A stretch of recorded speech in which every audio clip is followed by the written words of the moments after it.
We are live. What's no intro? There should be. Nope. We are live in living color. Oh, that's weird. All right, ladies and gentlemen, welcome to the podcast for the Appreciate Wrestling fans. I guess the intro didn't work out. I'm joined today by the highly esteemed Headite uh, Sports Jedi Network. How are you, sir?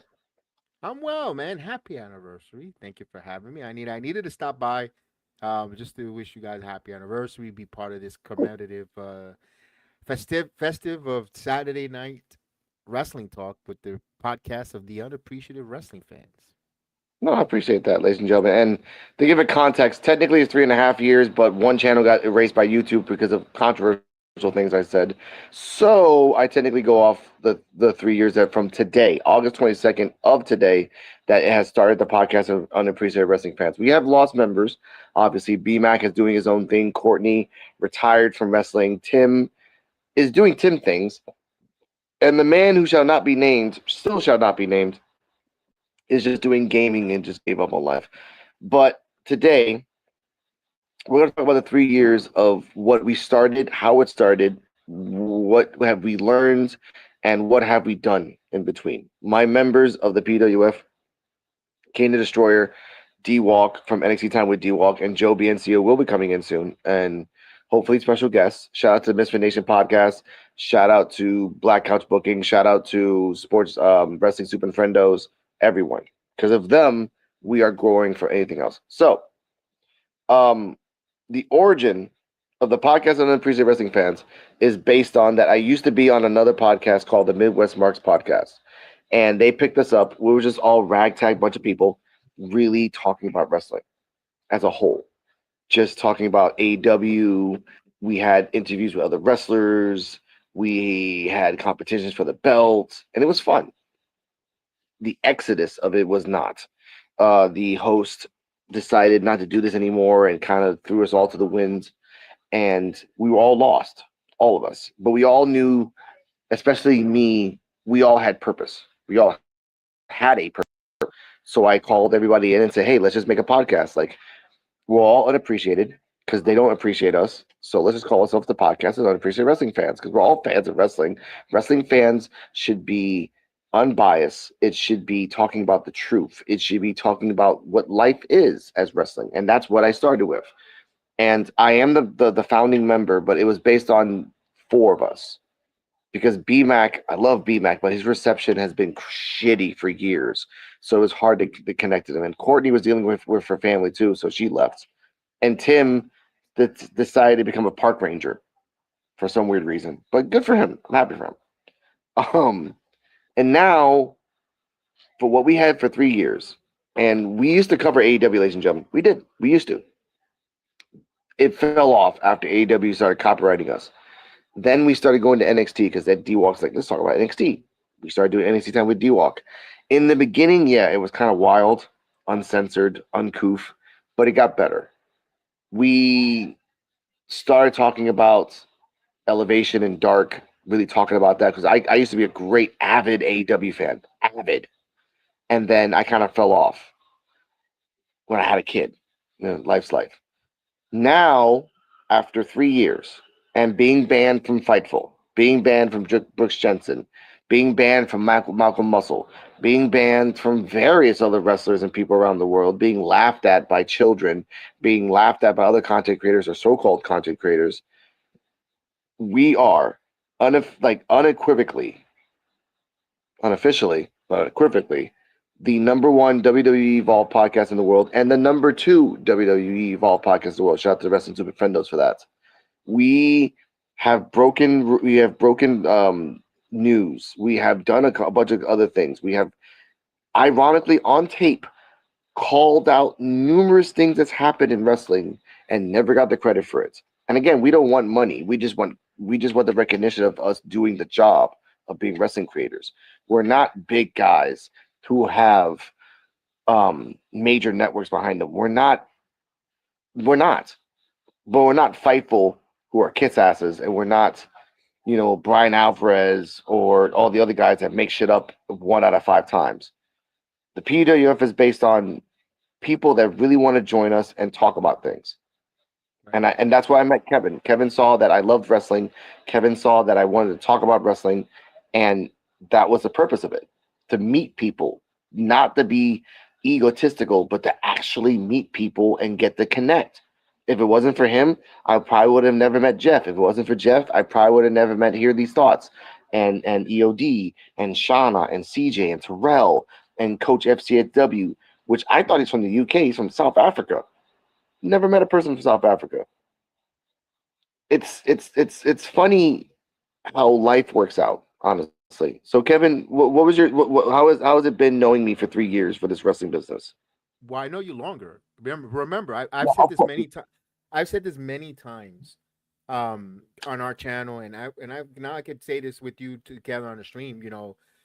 You were one of our first person to collaborate or follow, like, and you didn't like the major sports that we started with, because I didn't start professional wrestling. I started Yeah. covering New York Yankees, talking about Yankee baseball, Knicks basketball, the major sports. And of course, I loved the interest in wrestling. But you were always there supporting. Hey, I might not like the sport, I might like this, but I'm here to show you love and support. Hey, I follow you guys at checking in. Uh, And from the very beginning, I could dare to say you're probably my first or second subscriber ever on any of my platforms from the first channel. Yeah. And that's where the bond and friendship has started. Then we got into wrestling, and then we say, hey, I'm doing this wrestling. I'm gonna watch along WrestleMania. And I remember that WrestleMania with 38 when Cody Rhodes returned. You were on our stream. And from Yeah. there on we have such a great bond. Also inviting me on the P.W.F, also vice versa, and that's what collaboration is. There was never been one upping, or I'm better than his one, or he's better. No, we always knew that if the stronger the link and the stronger the link in the chain is, the longer and stronger we're gonna move numbers. I've had many Yeah. people come on our channel that want to one up us and compete. And wait a Yeah. minute, we're this. Why? It's like that meme where, or that picture. You have a guy with on a horse and carriage, and you have the horses going separate, and then he's on the stage course. Where the hell is he going to go if they're pulling in different directions? And with you, it's been, yeah. What can we do to help one another? And that's been a great collaborating. And now we get to share the Sports Jedi Network and keep Mhm. do whatever I could do. I don't mind. I am very happy being a drop of the gallon Yeah. that you want to fill. I'm not saying I'm the pitcher. I'm not saying I'm the gallon. I'm one of the Yeah. drops to help you fill that gallon. No, and I appreciate that. And again, ladies and gentlemen, it was way before wrestling. Even before we even got to the wrestling, we did the Loki series, the Marvel thing, Oh the yes. comic, all that stuff. And I still have it on my channel. And I dealt, and you gave me ideas to do like Quantum Leap, the remix, and all these other things. And I really delved, like, really right now, ladies and gentlemen, Recon Reactions is it's not really dead. I just keep it afloat for now because I'm trying to restructure my channel. It's a lot of things, and I prefer wrestling way more than talking about the news of Puerto Rico because it never ends, ladies and gentlemen. It never ends. Recon Reactions, but for wrestling, the proof is in the pudding. Oh, we're not the Evolve. Like, I've heard people like, oh, you guys are like, it's funny that you guys are the Evolve podcast. Like, yeah, guess what? Everything we've said, it has changed the podcast. It's on record. It's on video. We don't make shit up. I haven't made anything up for 74 episodes. We have changed the structure of Evolve, and the evidence is there. NXT Tag with D-Walk has been proven that things that we have said has been used in storylines. Wrestling talk, as much as you don't like it, it's the truth. That's the part that pisses off a lot of people. We're not going to sugarcoat things because we're super fans. Like, oh, Joe Manziel is an AEW super fan. We know that, but he will be unbiased if it's bad. I'm not a fan of the main product. I'm not. I really am not. But I watch it because it reminds me. It reminds me of like an episode or something. I forgot where it was. I think it was like Fear Factor, where these two guys were from New York, and they're like, "Oh, we watch Raw every day, like it's religiously every single day." That was me. I would watch Raw every single day. I used to watch NXT Black and Gold religiously because it was a story. It was made on the fly. There was no 2 year plan, and that's why I love Evolve, and that's why I try to tell people in the P.W.F. watch Evolve. This is a show that's starting from nothing. from nothing. And guess what? All the people that are NXT that are badasses, they were in Evolve. All the people that you see in Japan, they were in this someplace else. With with Dennis, and I'll tell how all my people are. With Dennis, I got the hood passing by. With Dennis, um, he was wild. He always has been wild, but he has gotten better because he realized, like, look, this is opportunity. This is just not us shooting the shit. This is us actually doing things. With Joe, he stopped watching the main product because he realized, like, if I keep watching it, all I'm going to do is just piss it off more and more. And with Kane, he has a life. I have a, and the thing about wrestling, ladies and gentlemen, I have a 4-year relationship with the future wife of my life. And before those 4 years, she met me and she's like, "Oh, what are your hobbies?" And the first thing I said, like, "I like video games and I like wrestling." And she said, "Oh, I'll watch it with you. I'm not really a wrestling fan." 3 years later, she doesn't like half the wrestlers on Evolve because of critiques. She knows NXT wrestlers. She is a person that grew up around me and saw, like, wrestling is a hobby, but it also is a passion. It's also is something that you can just eh, release yourself off to, and that's the purpose of our channel. Just have fun, like, get to see things again. I've never met again, ladies and gentlemen, in wrestling, in Evolve. It's never happened in NXT. It's never happened in Raw. People, there was drinking in Evolve. You don't see that anymore. That's fun. So I tell people my 3-year anniversary, like, we're just going up. I want to do more shows. I want to do a Japanese review show. I want to do a AEW review show. I want to go back to NXT and do, not episode by episode. That'll take me like 6 years, but just do PLE by PLE, and then we just have like backstories of how we got there, kind of like OSW review, was they give you like just the backstory and then how you got there, and then boom, the pay-per-view. That's what I want to do in the future. I do want to talk to wrestlers. I do want to interview wrestlers, but really talk to them about real questions. Because guess what, ladies and gentlemen, Evolve wrestlers are the most down-to-earth people I've ever met in my life. CJ Valor watches my stories. Yeah. Why? I don't know. I don't pay him. He just does. No, he likes You what you. know? He's looking for the constructive criticism, and if you give him, and what makes us a fan, what if the person that like yourself that take your time to sit down and watch Evolve, it, consume it and enjoy it, and watch it. Where a lot of people, let's face it, Evolve isn't. It's a peculiar taste. Not everybody wants to run to watch. One, because they're being competed by All Elite Wrestling, the bigger show with more money and the fancy moves, and one is, and you could blame it on the location of where it's being placed at in Tubi. People look down as soon as they hear the word Tubi. They're looking down. They look at it like it's beneath them. There's nothing wrong with that. Listen, when you go through a struggle, a budget, or you don't have that kind of money, Tubi's going to be your best friend, because you're going to get entertained when you don't have the HBO Max or the Netflix. If you can't afford it, Tubi's there, and you're still going to consume professional wrestling. So that's the stereotype, unfortunately, that Evolve has. Bull crap.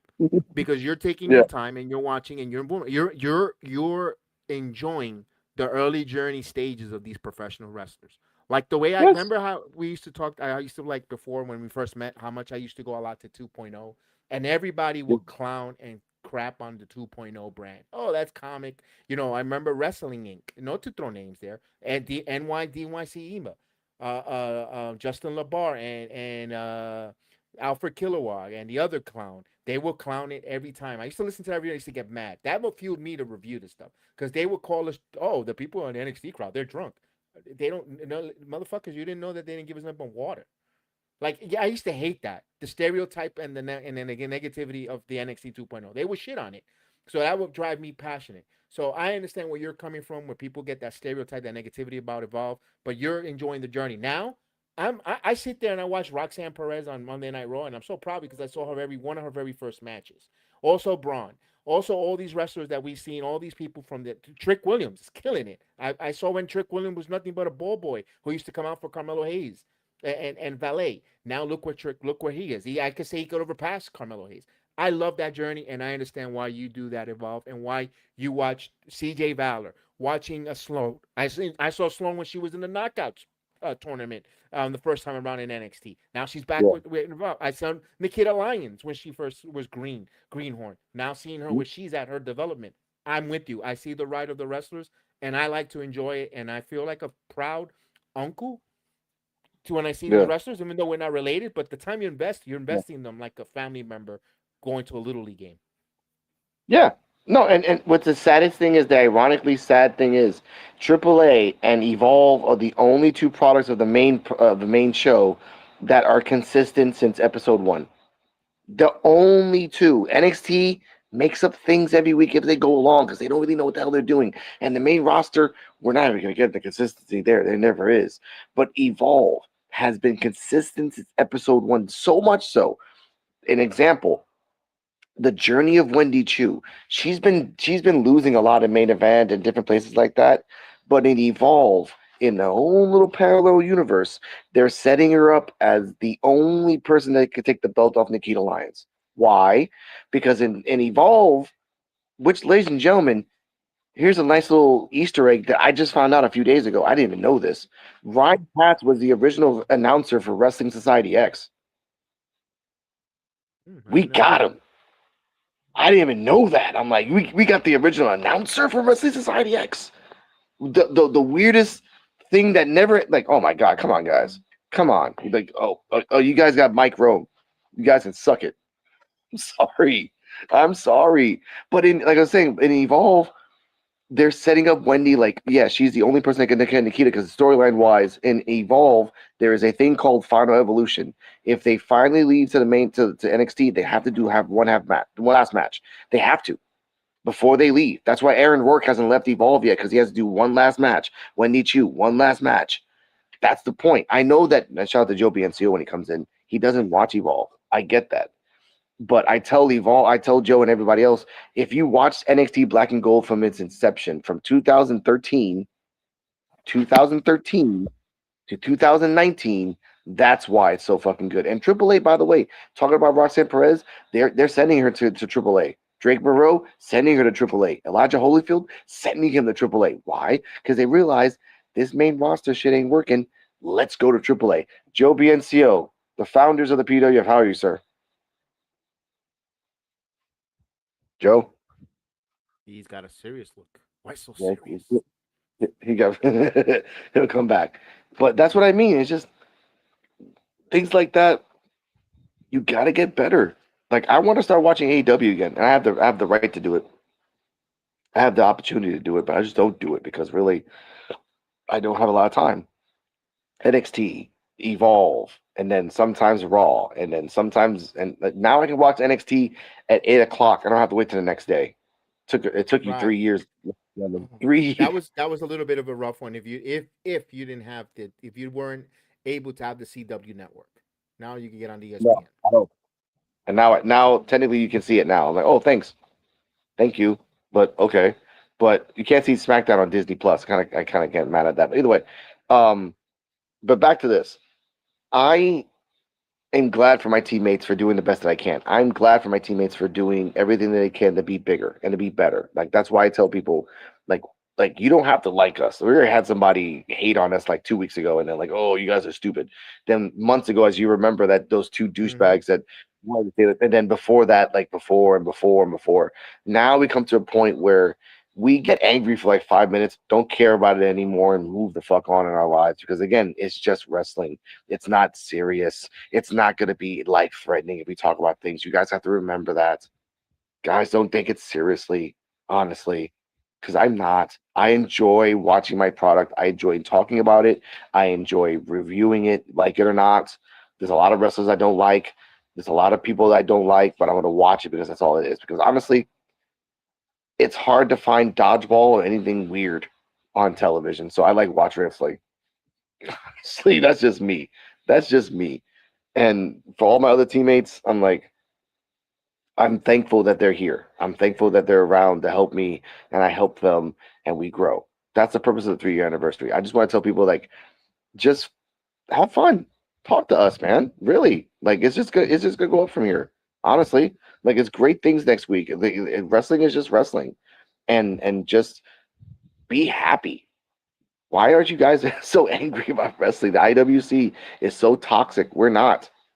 We're unbiased. We're a little crazy, but we're not toxic. I know that for a fact. Let I me don't let need me to ask be. this. Let me ask you a question. I'm Yeah. having a little bit of an issue. Not an issue, just it upsets me or it just frustrates me when it comes to Total Nonstop Action TNA, because they're on a tape. You know, they go live maybe once every month, and then they tape for 3 weeks. How do you find that any frustration with Evolve? Because it's not a weekly live television. We know that. How Yeah. frustrating is it with Evolve that like that's the sessions one. I was in the building and I knew the result. I didn't spoil it. I knew that, and they didn't show that about almost a month later. Yeah. Yeah. Actually, that's the difference. With TNA tapings, the second it's over, the same guy who finished pressing the record button is posting it to everybody 2 hours later, so everybody knows and suckful fightful. With Evolve, it's the inverse. I actually like, and you can ask the Invisible Woman. She's right next to me. I actually like that they don't spoil the tapings. I don't like that they. I don't want to know. And remember, Evolve is different. The only thing I don't like is that since it's tapings.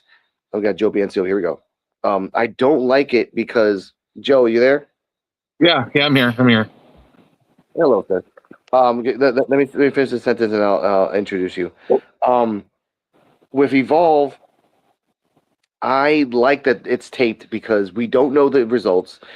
The only thing I don't like about the tapings is that when people come down, like Brent Sinclair or Sloan Jacobs or Max Abrams, who are actual champions, you never announce that. Brent Sinclair is now stuck, I think, in another set of tapings in Evolve, but she'll never mention the speed belt. Not once. Like Max Abrams, or I like to call Joe Biencio when he was 20, is the ID champion, but he never says it. Never, ever, ever. And I do like that commentary is there. I feel bad for Robert Stone because they sent you to NXT to be the announcer. I'm sorry, to be the GM. Then they sent you back to Evolve because Peter Rosenberg's on an excursion. They're like, well, this is your old job. Sorry. I'm like, okay, I guess. But that's what I think. But TNA, by the way, there is going to be a triple threat match this weekend somewhere in America. Ricky Sosa, Cappuccino Jones, and John Lovak. I wish I can go to that, but that's not It going to be has in to be TNA. today. Has to be today because It, tomorrow there and yeah, there it's lethal lockdown for TNA their pay per view. I'm gonna say, look at that. All right, Joe BMCO, you're a TNA fan, and the question that was posed by Kevin: what are your thoughts on TNA tapings and compared to Evolve tapings? Because Evolve tapings, there's no spoilers. TNA tapings, there's immediate spoilers. What's your thoughts? Well, there's immediate spoilers because of the fact that they have fans, and it's done with the actual audience base. Where Evolve is done more with other wrestlers and their families there. Probably has to sign non-disclosure agreements also before they go into the tapings. No, They they do, they, and they have fans they said, there.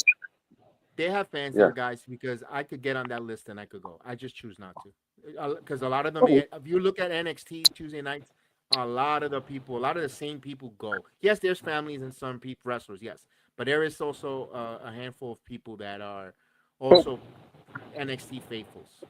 but I think we were talking about Evolve. Right, involved, yes, and involved. Yeah, because Evolve was when it first started. Evolve was only supposed the only people in the audience were like other performers and people like that, and maybe family, but that was it. That was all it was supposed to be. It that wasn't meant was, to yeah. have like an actual audience to sell tickets and bring people in. Yeah, they Nope. don't sell. Not, It's not charged. They don't charge. You got to get on a list.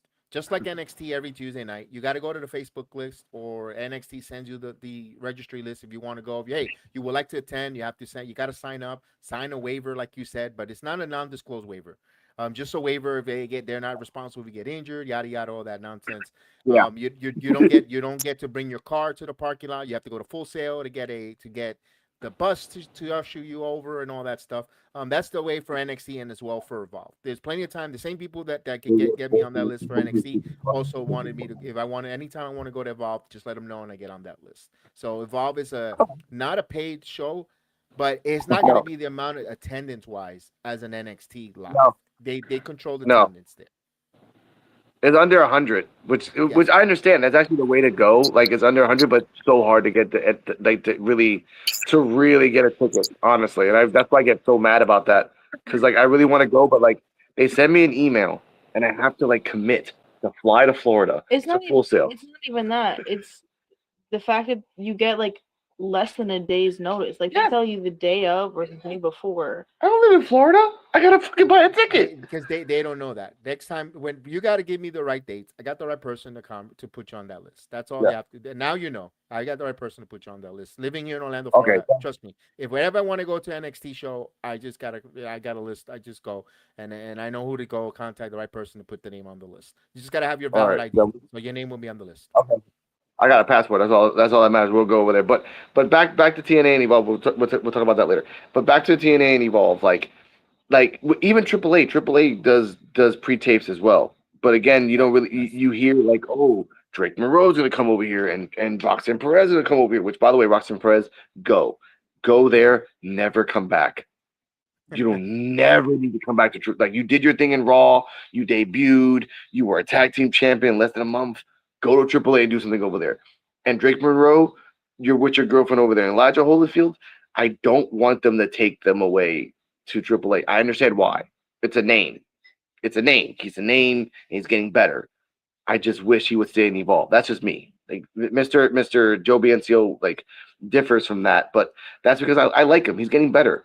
Now you can see the growth of this guy that if they take care of him, he could be great. And he could be a name in the company. Because right now, the people that they're hanging around with right now ain't working like that. That one gay comedian that's supposed to be on a Raw, I think next week or this week, like he's already getting flack for what he said over an interview. Like so, like you gotta pick and choose what you say. I think his name is Matthew something. Um, it's just that's what it is. But Joe, your thoughts? Papers. Joe froze again. Oh my god, he always does that. His eyes are closed. Wake up! That's fine.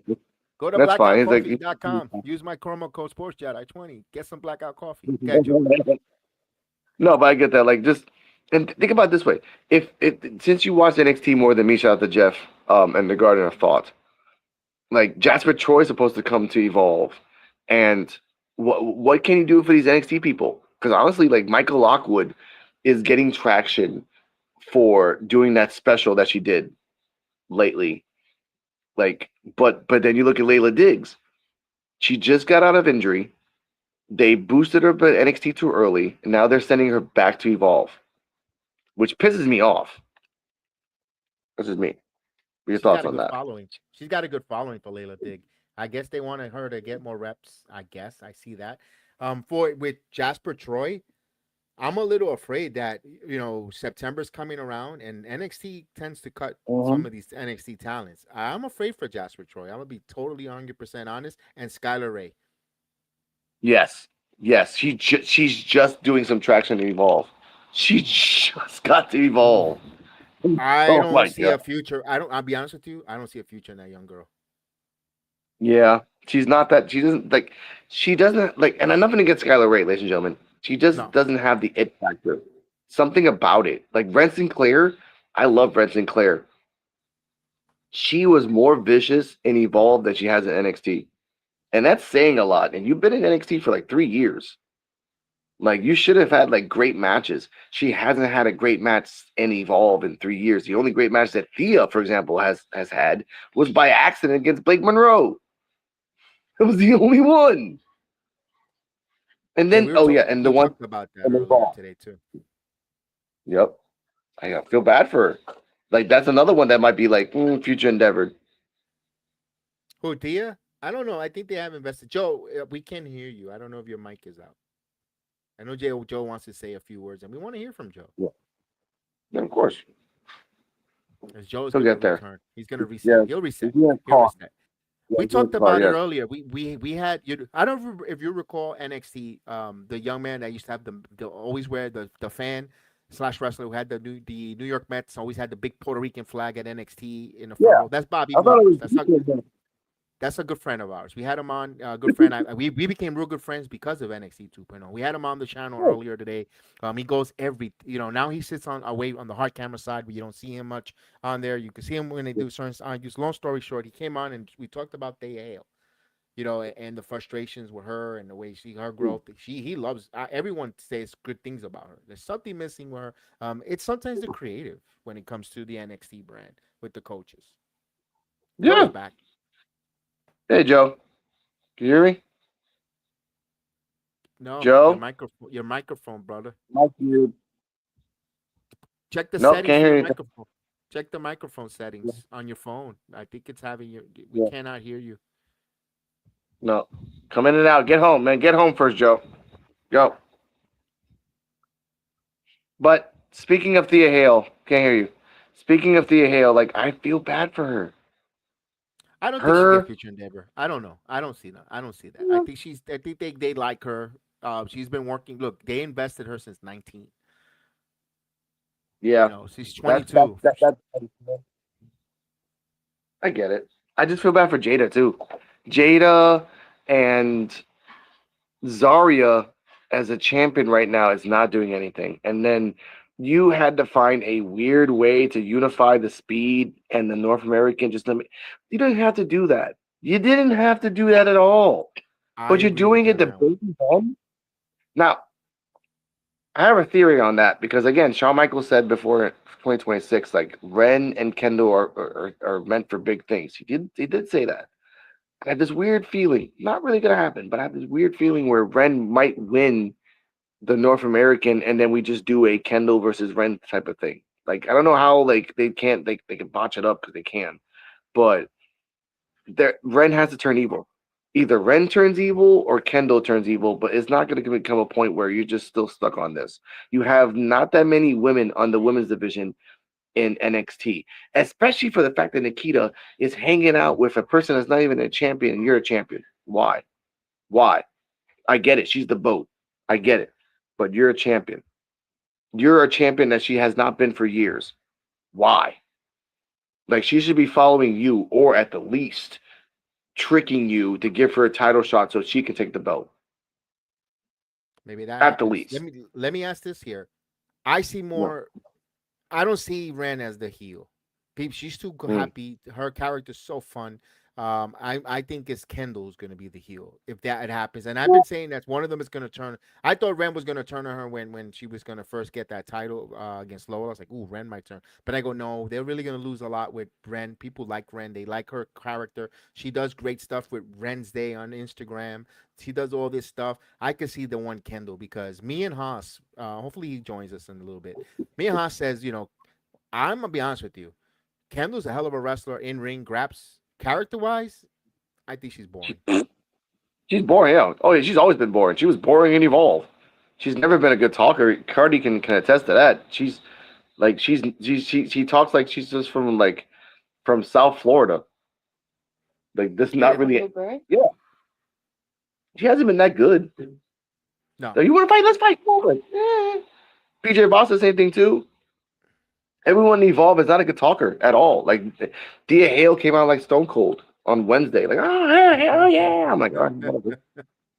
Everyone's copying somebody. But for Kendall, yeah, she needs years. It's like the Kurt Angle treatment. Like he's a great wrestler. Couldn't talk for shit in the beginning until you got comfortable and started getting into it in the comedy. With Kendall, stuffing her with cake is not a great start for her character. No, If you don't make her Kirk remember that? Angle with the comedy. Don't Yeah, force her. I think they're yeah, forcing her a lot down people's throat. yeah. And you got guys like JD, and you got guys like others, like Dave Meltzer. Oh well, they need to bring her to the main roster. No, No, Kendall Gray no. is nowhere near the main roster. She needs about another 2 years in NXT doing the different things. Her character development, no. That just because she pulls down her singlet and I'm supposed to get excited. There is nothing. There Yeah, is no character in her. There is none. yeah. I agree completely because, like, honestly, if I was booking it, I would keep her on NXT for like at least this year, and then take her away back to Evolve for December to have like a kind of remembrance tour to get her back to, and then go back to NXT to win the belts and then leave. But in that time, she has talked to people and gotten better in talking. Because if not, that's why you go to Evolve, to learn, to get better in talking, to fight. Like, she found her character in Evolve, which was like just a machine that just goes 100 miles per hour. But the talking wise, because they cut her off so much and so quick. The same thing happened to Layla Diggs. Layla Diggs is a okay to good performer with a great move. She was nowhere near ready yet. You guys took her way too much, and that's the purpose of it. If you're sending her back to Evolve, that's fine. Like the Megan Walker character, they just gave her a name, but they didn't give her confidence, and they didn't give her confidence in NXT. Like, no, name your name is Alex Brooks. You say one sentence, that's it. And Okay. and I don't even like. I'm restarting my phone. Yeah. We can hear you. Hello, Joe. There we go. Sorry, guys. I had to restart my phone. It's quite all right. We were talking about the trajectory of NXT, the wrestlers, and like even Kendall Gray, because like Joe said it because he saw the first episode of Evolve. He says it all the time. Kendall Gray had something from the first episode of Evolve. The problem with Kendall right now, though, is that she can't talk her way out of a paper bag to save her ass. So, what are your thoughts on that? So, for Kendall Gray, since she's having trouble talking, you should probably try to put her with somebody who can talk. That's what Ren is there for. Just to. Like the spokesperson? Yeah, because Ren is the one. Ren is more of a polished microphone, and much more. You could see that she could get over a little comedy. She could get like scary, or she could get mean. I thought she gave personality to Ren QCC, and then maybe that's what they have her with Kendall. But Kendall's got to sink or swim on her own too. If she's gonna go on the main roster, they're not gonna elevate both ladies at the same time. Because NXT, you only can have so much room in NXT to grow. Fairly. Yeah, I could see that. You need more space and have more range. I don't want to send her AAA. I was saying that, I mean, in a year you can send her back to Evolve, kind of like a tour. But for now, you're right. I don't think Ren's the perfect person for her as a talker. She needs somebody else, not Natty, just somebody else that can like help her. Even Robert Stone, if he goes back to that shit again, that would be kind of good. But like, I don't know. For now, it's not working for her. Like, even look, I love Jada Parker because she's a great talker. She's a great talker. I don't know what they're doing with her right now with the whole like making her a super baby face and sympathetic. It's not gonna work. If you did 2 years of her talking shit, no one's gonna believe that she's a baby face. It doesn't work that way. Why don't you put somebody like Kurt Angle with Kendall Gray? He ain't come back for that. You know that. They're not, like, Come back just to be in a suit and talk. That's it. Yeah, I can see that. He can talk. See that. Yeah, he could. He could. He can. He doesn't flub half the time. I just think she needs somebody like that would hype her up so that when it's time to talk, have to talk. And the Ren thing, and I understand how Ren is helping doing the talking, but at some point, Kendall needs to be able to talk on her own, or have somebody different, because eventually you're going to have Ren versus Kendall. Yeah, we've been saying that as well. Yeah. Yeah. With the Jada Parker, when we were talking about what's wrong with Jada, it felt like they took her gimmick and gave it to Kaylee Armstrong. They gave her a gimmick of that, and they gave it to Kaylee Armstrong. And then Jada, I said, because we were talking about that earlier today as well, what is Jada Parker missing? And I said a finisher. Because hitting someone with your ass on the rope, it's not going to win you a world title. Damn exactly. Right. Damn right. What is up, my people? Hello, D-Walk from NXT with D-Walk. How are you, sir? I'm good. The madness, man. The madness I had today. It's all the same. Even Naomi, guys. Even Naomi had to Evolve from using her ass as a crutch. Yeah, and maybe what do you think anything will help her if for Kendall or even Jada? Maybe a couple of programs, couple of weeks, a week or two in TNA. Jada's kind of done. Hasn't Jada done TNA though? No, Jada has No. not been in TNA. No. No. No. Nikita has. Nikita has stepped foot in TNA. She crossed the line. Yeah. But not Nikita's NXT. done everything. Man, Nikita's been everywhere. Oh, I think you said who she hasn't done. Opa. wow. It's like they feel like she's safe, so they move her around different places. Yeah. Yeah, So she's touching grass. he is. I was telling Kevin like Nikita might not have the belt in Evolve for long because they keep hinting of Wendy Chu coming back to Evolve, and it makes sense. Wendy Chu in storyline Evolve is the only one that can take the belt off Nikita, because Nikita and everyone else is saying, "Where the hell is Wendy? Where the hell is Wendy?" Once Wendy comes back, she has a like. But that's what I mean. Like they give her a little bit to show everybody, look, Nikita can have a belt and be badass. And Invisible Woman said it best. The only place that Nikita hasn't been yet is AAA. And if you send her out to AAA with the budget of Undertaker, and Nikita tells her, like, can I be astronomical and to get like smoke and just like, yeah, sure, knock yourself out. We have a guy named Psycho Clown. You can do whatever you want. Honestly. I'm Shit. gonna piggyback off of And that, that's what you said. I'm gonna piggyback when you're done. Yeah, of course. I was gonna say that sending Nikita to AAA will do a great benefit, because look what they did. Look what the freaking Toxicas did to Lola Vice. Have you seen some of those matches with Lola Vice and the Toxica? They beat the shit out of her. They were roughing her up. They put some calluses on that woman. They really. You want to get in this wrestling business, mijita? They roughed her up, and that's what. And look at and Lola's much improved, better wrestler working with La Toxicas in AAA. I think Nikita could use that. She's a big girl, and also the Mexican fans will go gaga seeing someone voluptuous and thick like the Toxicas, but also being Caucasian. The Mexicanos will go bananas. Doesn't she speak Spanish as well? I have no clue. I know she uses her tongue for something, but I don't know for what. But she does a little bit, but it works for Nikita because like if you want Nikita to be your ace for the future, okay, send you to AAA for a little bit. Okay, we're gonna send you to Shimmer. Boom, we have to send you to places. You've already got to the level that you're confident, and then now you're cocky. Now we gotta train you like we should have done with all the wrestlers that's NXT right now. Jada, Thea, Tatum before she left. Everybody, you should have went to different places and actually trained in different places. The only person that did that was Lola. The only woman that went somewhere, because she's Latina, and that's not supposed to happen. Oh my God! Jada has always had her issues though, and we've always said that she relies too heavily on her ass and needs to change that mindset. Yeah. Yeah, I said, please, can we incorporate a Samoan drop in her finish? Yeah. Well, you remember she changed her. Like we talked about it heavily on one of the episodes. Yeah. And it was one of the episodes that Nikita actually talked to us on. Nikita was actually in that stream.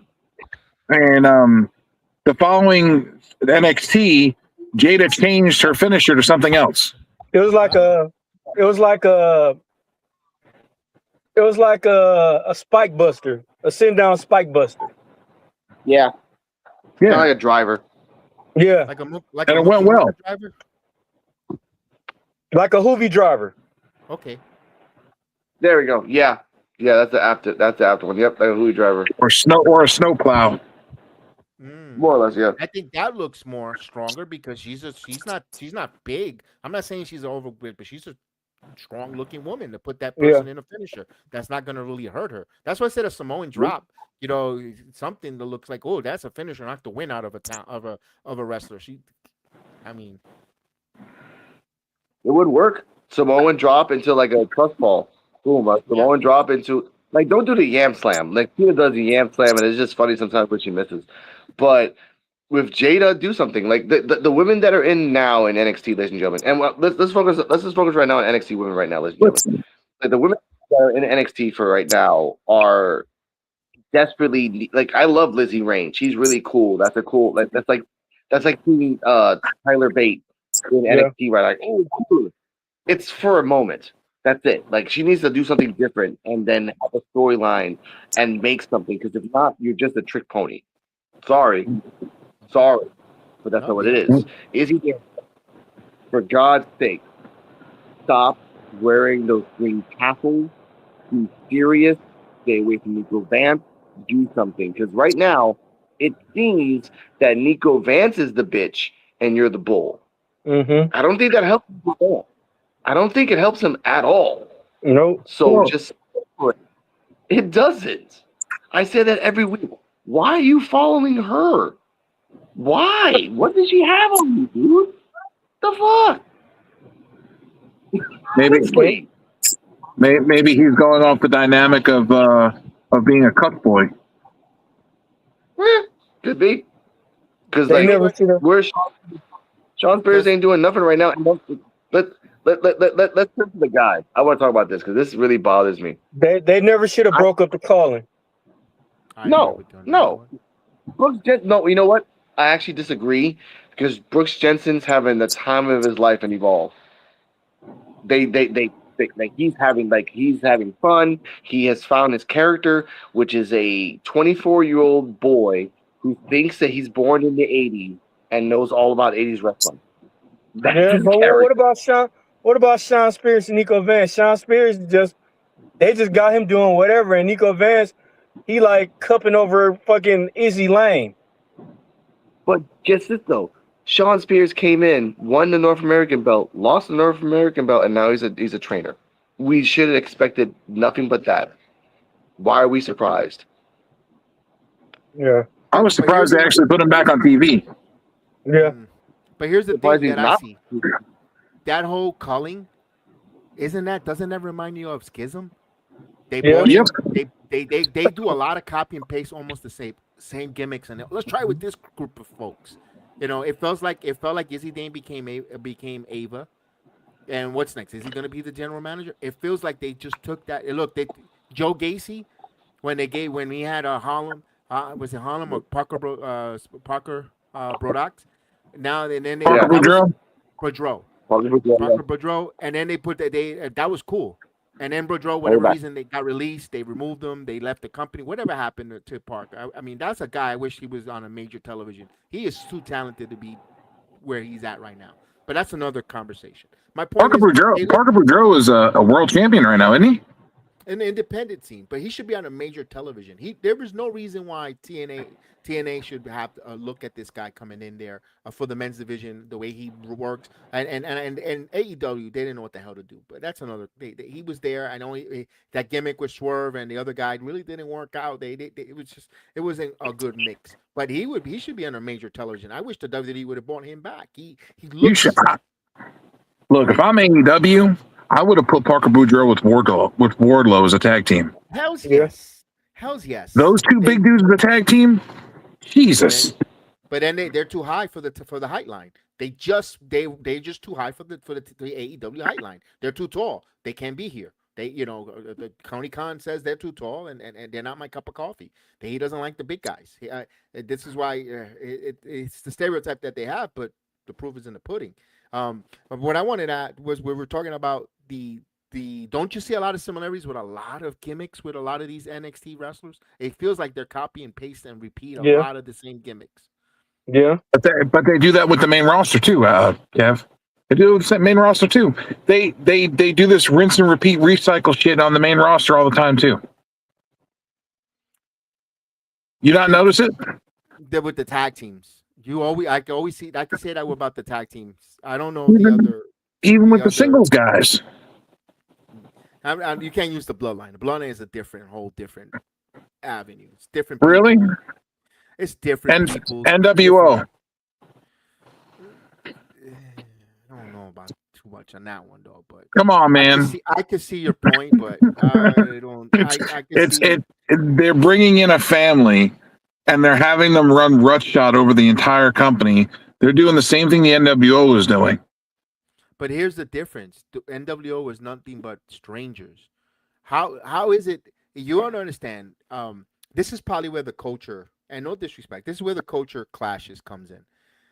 Alex will join us back when he comes back on, and we'll definitely. I'm going to ask him about that. In the Latin culture, I don't know about. I don't know if D-Walk wants to say it in the African American culture. The Latin culture, we are very big cousins. We have a shitload. My family has a shitload of cousins, and I have a lot. And other have a lot of cousins. We argue, we fight, but you don't come between none of us as cousins and family members. That's why the bloodline kind of resembles and we understand. And I'm glad Alex is back. Alex, we were talking about the bloodline, and it feels like and Joe has a good point. Says it feels like an NWO, but bloodline is family. Yo, how many primos you know people in the Latin culture has. No, we have a shitload of cousins and family members, and we just continue, and we have jealousy within our family. Within cousins, and who's the older cousin, who has the big, this guy thinks he's better, this guy's the head of the cousins. I think that storyline resembles, I feel like that's more realistic. It's not nowhere near the NWO. Okay, to answer that, like I was okay with the bloodline for the first year or something.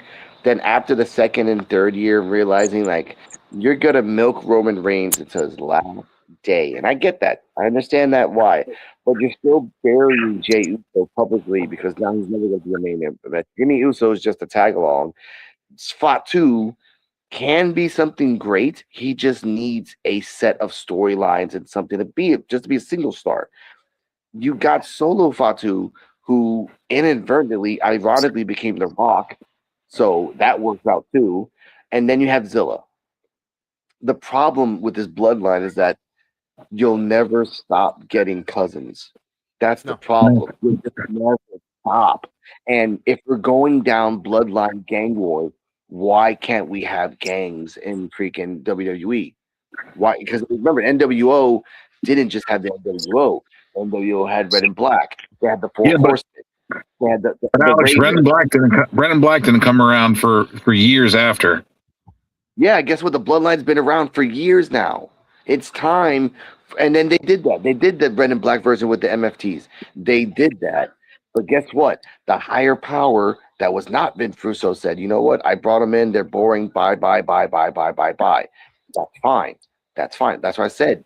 Why can't, like, we have dozens and dozens of Latino wrestlers that can be at Perros del Mal. They can be factions. You have German people that can be factions. You have British people that can be factions. You have second generation wrestlers. You have the sad thing about this. You have a generational group named Birthright. Don't forget about Asians. They're a joke, Joe. You know they are. Well, they started putting them back together again. They just brought in the one dude from Japan to put him with Shinsuke Nakamura. Takahashi. Yes, and they're going after the MFTs and the tag titles right off the jump. Yes, and they have Haku, and I get that, but you also have Uko Sasaki. Like, then fine, yeah, bring Uko Sasaki. That's in the bring the guy that Dennis doesn't like, the one that came from the excursion, the Japanese guy that fought Oba and almost won. I forgot what his name was. Oh, Uemura. Oh yeah. Why not? Yeah. Why not? Like, Samoans shouldn't be the only race in WWE history over relying on each other. Like, no, dude, bring in Amora, bring Evil over with Shinsuke and the other guy. Yeah. Have Akira Tozawa turn on Otis and go heel so he joins them.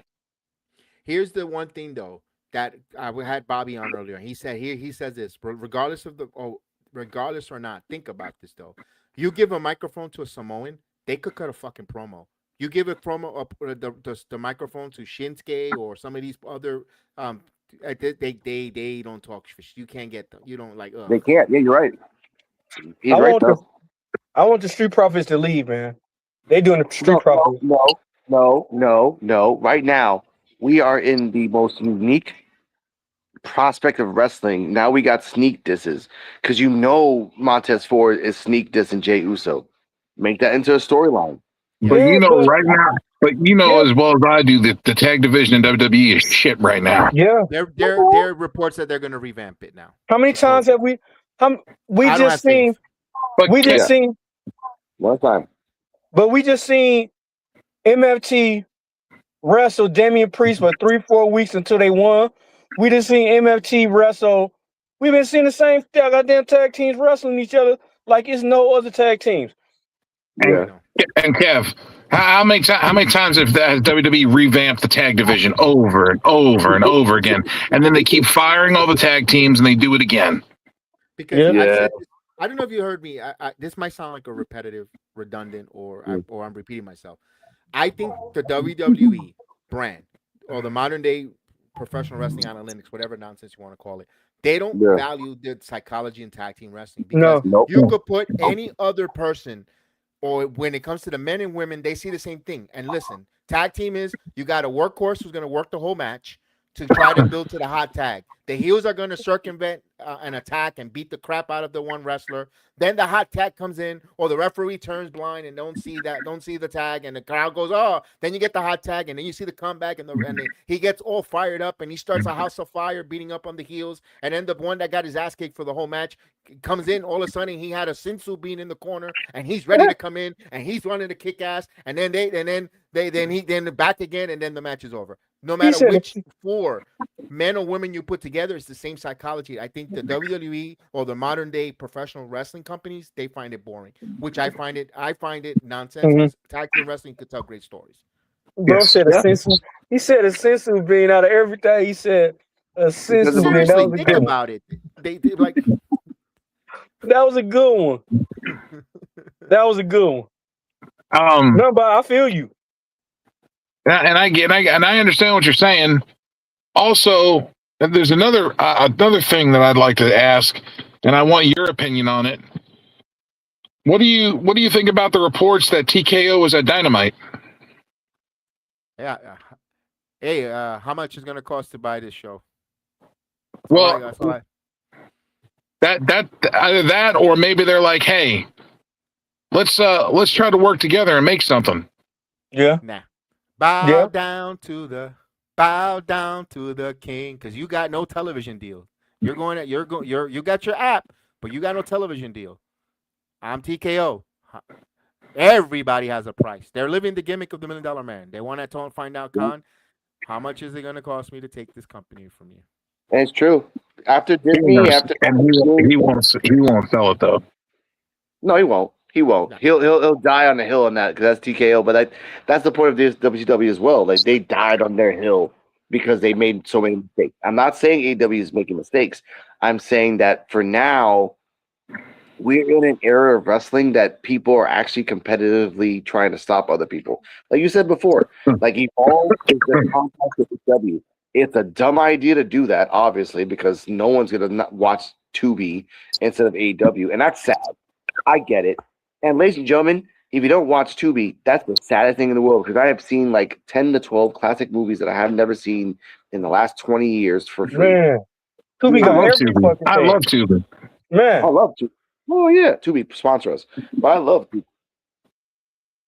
Tubi Yeah, got and- everything you can find on there. Oh, yeah. Where's our Tubi Tubi time, sponsorship? We need a Tubi sponsorship. But Right. let me ask Tubi- you this. Let me ask you guys all three this question. Now the reports have that TKO executive were at Dynamite and they were there. And then now reports come out that the amount of money they lost for Fight Forever, was it 50 million? 30. Coincidence or not? Because you lost money in the video game. God knows how much more money you lost elsewhere. And now TKO shows up. I've seen the video game. That was just the saddest thing ever. I'm like, you couldn't just gone back to 90s graphics. Nobody would have been mad. Nobody would have been mad at all. Right. God. They built an arcade style wrestling game. And a lot of people don't. A lot of these people that play 2K don't they play 2K because they want a wrestling game. They're not in it for the arcade wrestling game. People like Joe, me, I love No Mercy. Yeah, go on. This game was close to No Mercy. Yeah. Upgraded graphics, but it was close to No Mercy, and that's because this was Kenny Omega's love song, Love Note to No Mercy, because he loved the video game so much. But the thing I tell people, like, look, WWF didn't make perfect games in the beginning, ladies and gentlemen. Let's be fair on this. Okay, No, they're horrible video Horrible. games. so that's what I said. They tried the first time. Let them try again. GTA 6 is coming out, but GTA 1 and 2 weren't that great, ladies and gentlemen. Let's just be real on that shit. The Okay. first WWE video game was WrestleMania on the original NES, and all you could do is punch, kick, and slam. Yeah, but Horrible. remember those graphics were different. Now we're in an age where the graphics are so much advanced and yada yada. They made a game. Fight Forever was a made of game for a Sega Genesis system. Yeah. Shout out to Sega Genesis. Oh wait, Cardala. Sega Genesis is a gaming system back in the 90s before you were born. Okay, she's just looking at me weird. I forget. Wow. Oh my god. Oh my god. So, man. Also the hands Give were the them, thing back in but let them have another chance at it. Let them have another crack at it, making another game. You know, But just the because you fail once doesn't mean you're going to fail a second time. No, but the point is they lost 30, whatever the amount of money, millions Yeah. of dollars. Can they afford with the horizon of not having a television deal? We're not.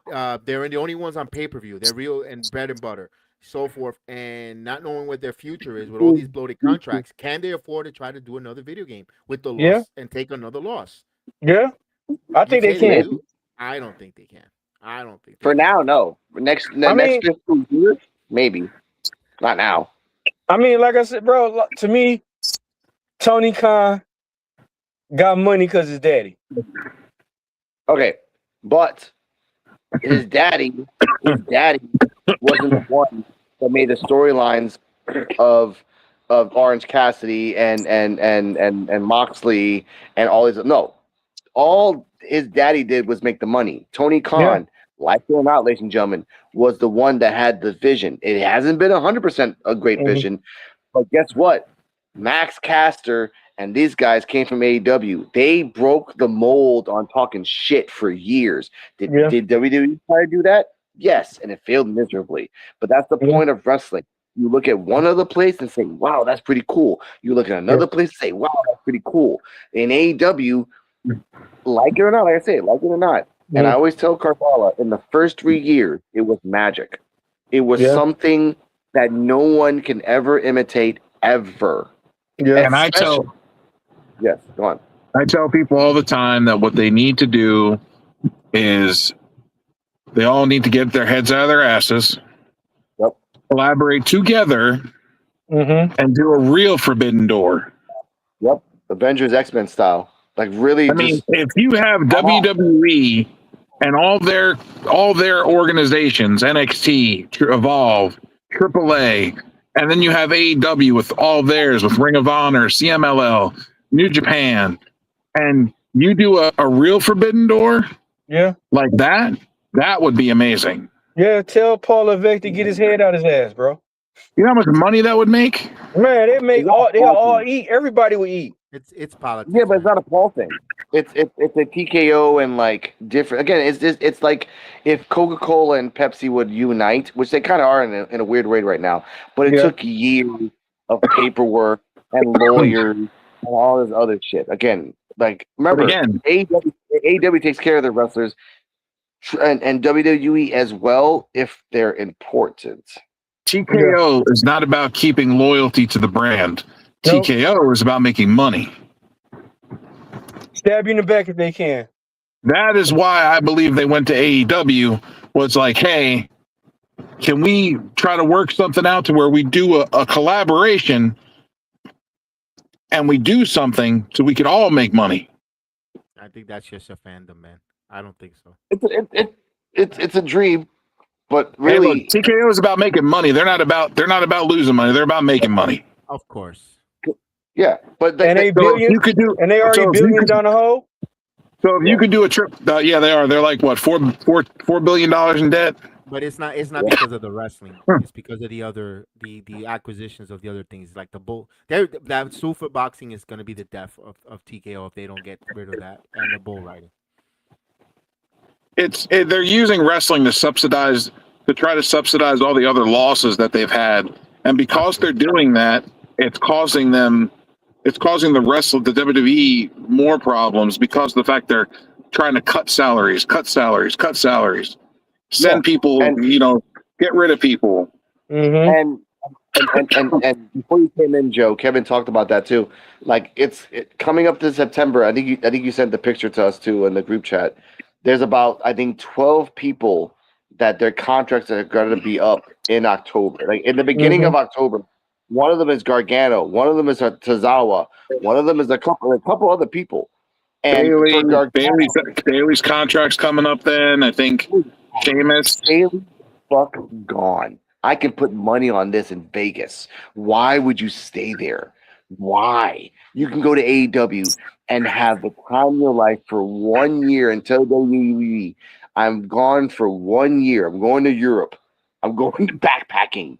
I'll see you in a year. And then come back. Why not? You know they'll pick them back up. They don't want to lose any more of the horsemen. They only got 2 women left. That's it.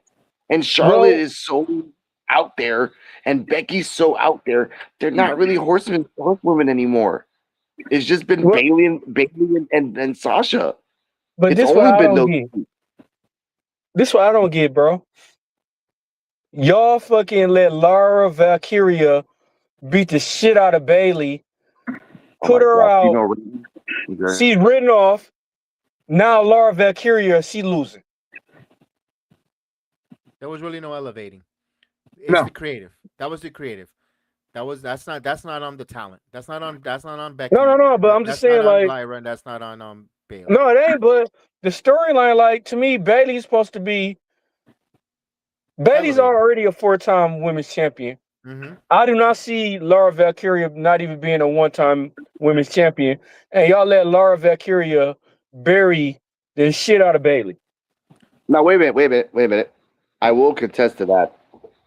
I saw the vision there, but Michael Hayes, after smoking crack, lost it because someone said in a comment, I forgot who it was. I think it was Joe or someone. I heard it somewhere. I'm like, you made Lyra Valkyria the female sick boy. You made her the female Raven, and you didn't even capitalize on that. Like I could have made a storyline for 2 months where she's just coming into like the ringside, hanging out with commentary, and like they could just like subtly say like, "Oh, something fucking smells. What is that?" And it's just her. She's just lost her mind. If you lost your mind, you don't care about Bath. You don't care about hype. But no, she lost to Luca. Alex, it would be interesting if she would be able to pick Raven's brain. I wish. And pick his mind. Because he is so intense. A lot of people don't know that, but I actually watched the podcast and I follow him. But he's actually one of the smartest people in the world. He is. And he found it and it worked. Yeah, everything he did worked. Even Johnny Polo worked. Yeah. Sick boy. He takes shit and turns it into a storyline. Yeah. Yep. Battered. But they dropped. Use the storylines. Yeah, but they dropped the ball. Yeah, go on. I said they dropped the ball on Raven. Raven could have been a world champion to me. Wait. I love Raven, but he was nowhere near world champion. He could have been intercontinental, maybe US a couple times, but like the gimmick was. He was US. He was US champion. He had a limit. The gimmick had a limit. He had a crew. It's like, and I tell you this, Joe. It's like Max Abrams and the Mog Squad. The Mog Squad has a limit. Max Abrams will probably get the Evolve championship because there's nothing else. If there was a secondary championship, yeah, sure, have fun. What's this? But I'm saying with Raven had the gimmick. He had the squad. Raven could have been WCW world champion. Y'all gave everybody else the Goldberg was world champion. Goldberg couldn't even talk on the mic. Goldberg got wrestled by William Regal. Okay, but Goldberg sucked. Yeah, let's be real. Exactly. No. The difference between Raven and Goldberg is as clear as day. Goldberg only had 2 or 3 moves of doom, and over 100 matches, he got somewhat better. Raven didn't have to do any moves of doom because he No, had the personality locked. no. That's the point. He was the dirty Velveteen Dream in the 90s. Yeah, That's all he really did. So you remember when William Regal and Goldberg wrestled, and William Regal got fired because he outdid Goldberg? Yes. But that's bad booking. That's not Regal's fault. Regal was paid to do a job. Mm-hmm. So why do you mad the guy is doing the job? Like, if you paid Benoit to do a 5-minute match and he out wrestled the motherfucker, that's not Benoit's fault. That's the other one. That's So another that's person again. who was underrated. William Regal was underrated. William Regal should have been champion. His son's not so much, but he is. He is. Damn, why you got to throw that in? I was talking about William Regal. Wow. Yeah, and then you have to connect the coiffy hair motherfucker, Charlie Dempsey. I like the guy, but he is as stale as white bread in the snow. There is nothing I like about him. There's Did you call nothing in. Cardi M's looking at me like, Charlie Dempsey? Like, yeah, Charlie Dempsey. He's boring as hell. But I want to You say called this him though. unseasoned chicken? Did you call him unseasoned No. chicken? No. I call him potato bread in the snow in Montana. Just plain and nothing. Okay? No pepper, no salt, Yeah. no nothing. But There's a point I want to say. There's a point I want to say in this. No. Yeah, I want to roll here. There's a character, and I don't watch LFG, and I like that LFG is turning into like and Joe would love this reference, the Comedy Central show Soap, where it goes on for like 65,000 episodes and never stops. Because they're still going. LFG season 3 is still going. I hate LFG. I know, but they were showcasing Shadow Ash and Braxton Cole. Shadow Ash, an Olympian judo master. And Booker T said it best. Judo, then a wrestling move. Judo, then a wrestling move. That's all I need. And that's something that can be used in the future. I told people in Evolve, they made Victor Zanoff and Shadow Ash a tag team. Makes no sense. And now they're separating them because they realize you have 2 Olympians. This is the future of NXT, and this is the future of wrestling. You gotta stop trying to train these motherfuckers for 2-3 years. Why don't you just get Olympians? You had one in Tyra May Steele, but because of fucking bullshit, and I found out it wasn't because she was hard to deal with. I found out that she outclassed every single person and was cocking enough to back it up. They fired. They also had Gable Steveson. Look how well that worked. Damien Kemp as well. Why you have to mention Gable Stevens? Why? Because it's the truth.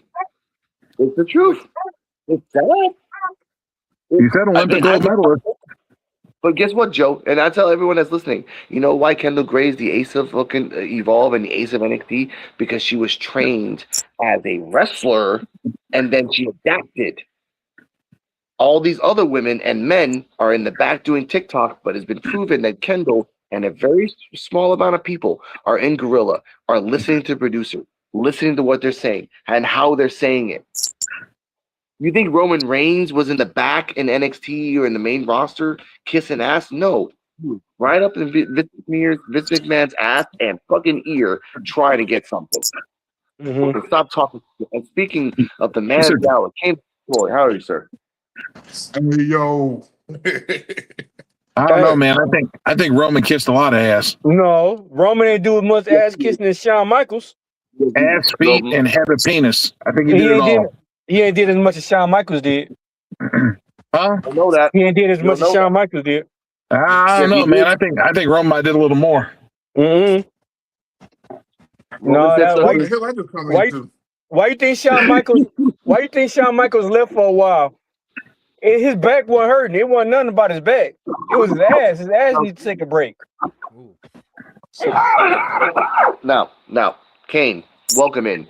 We have been talking about NXT prospects and the fact that now WWE is focusing on picking up Olympians.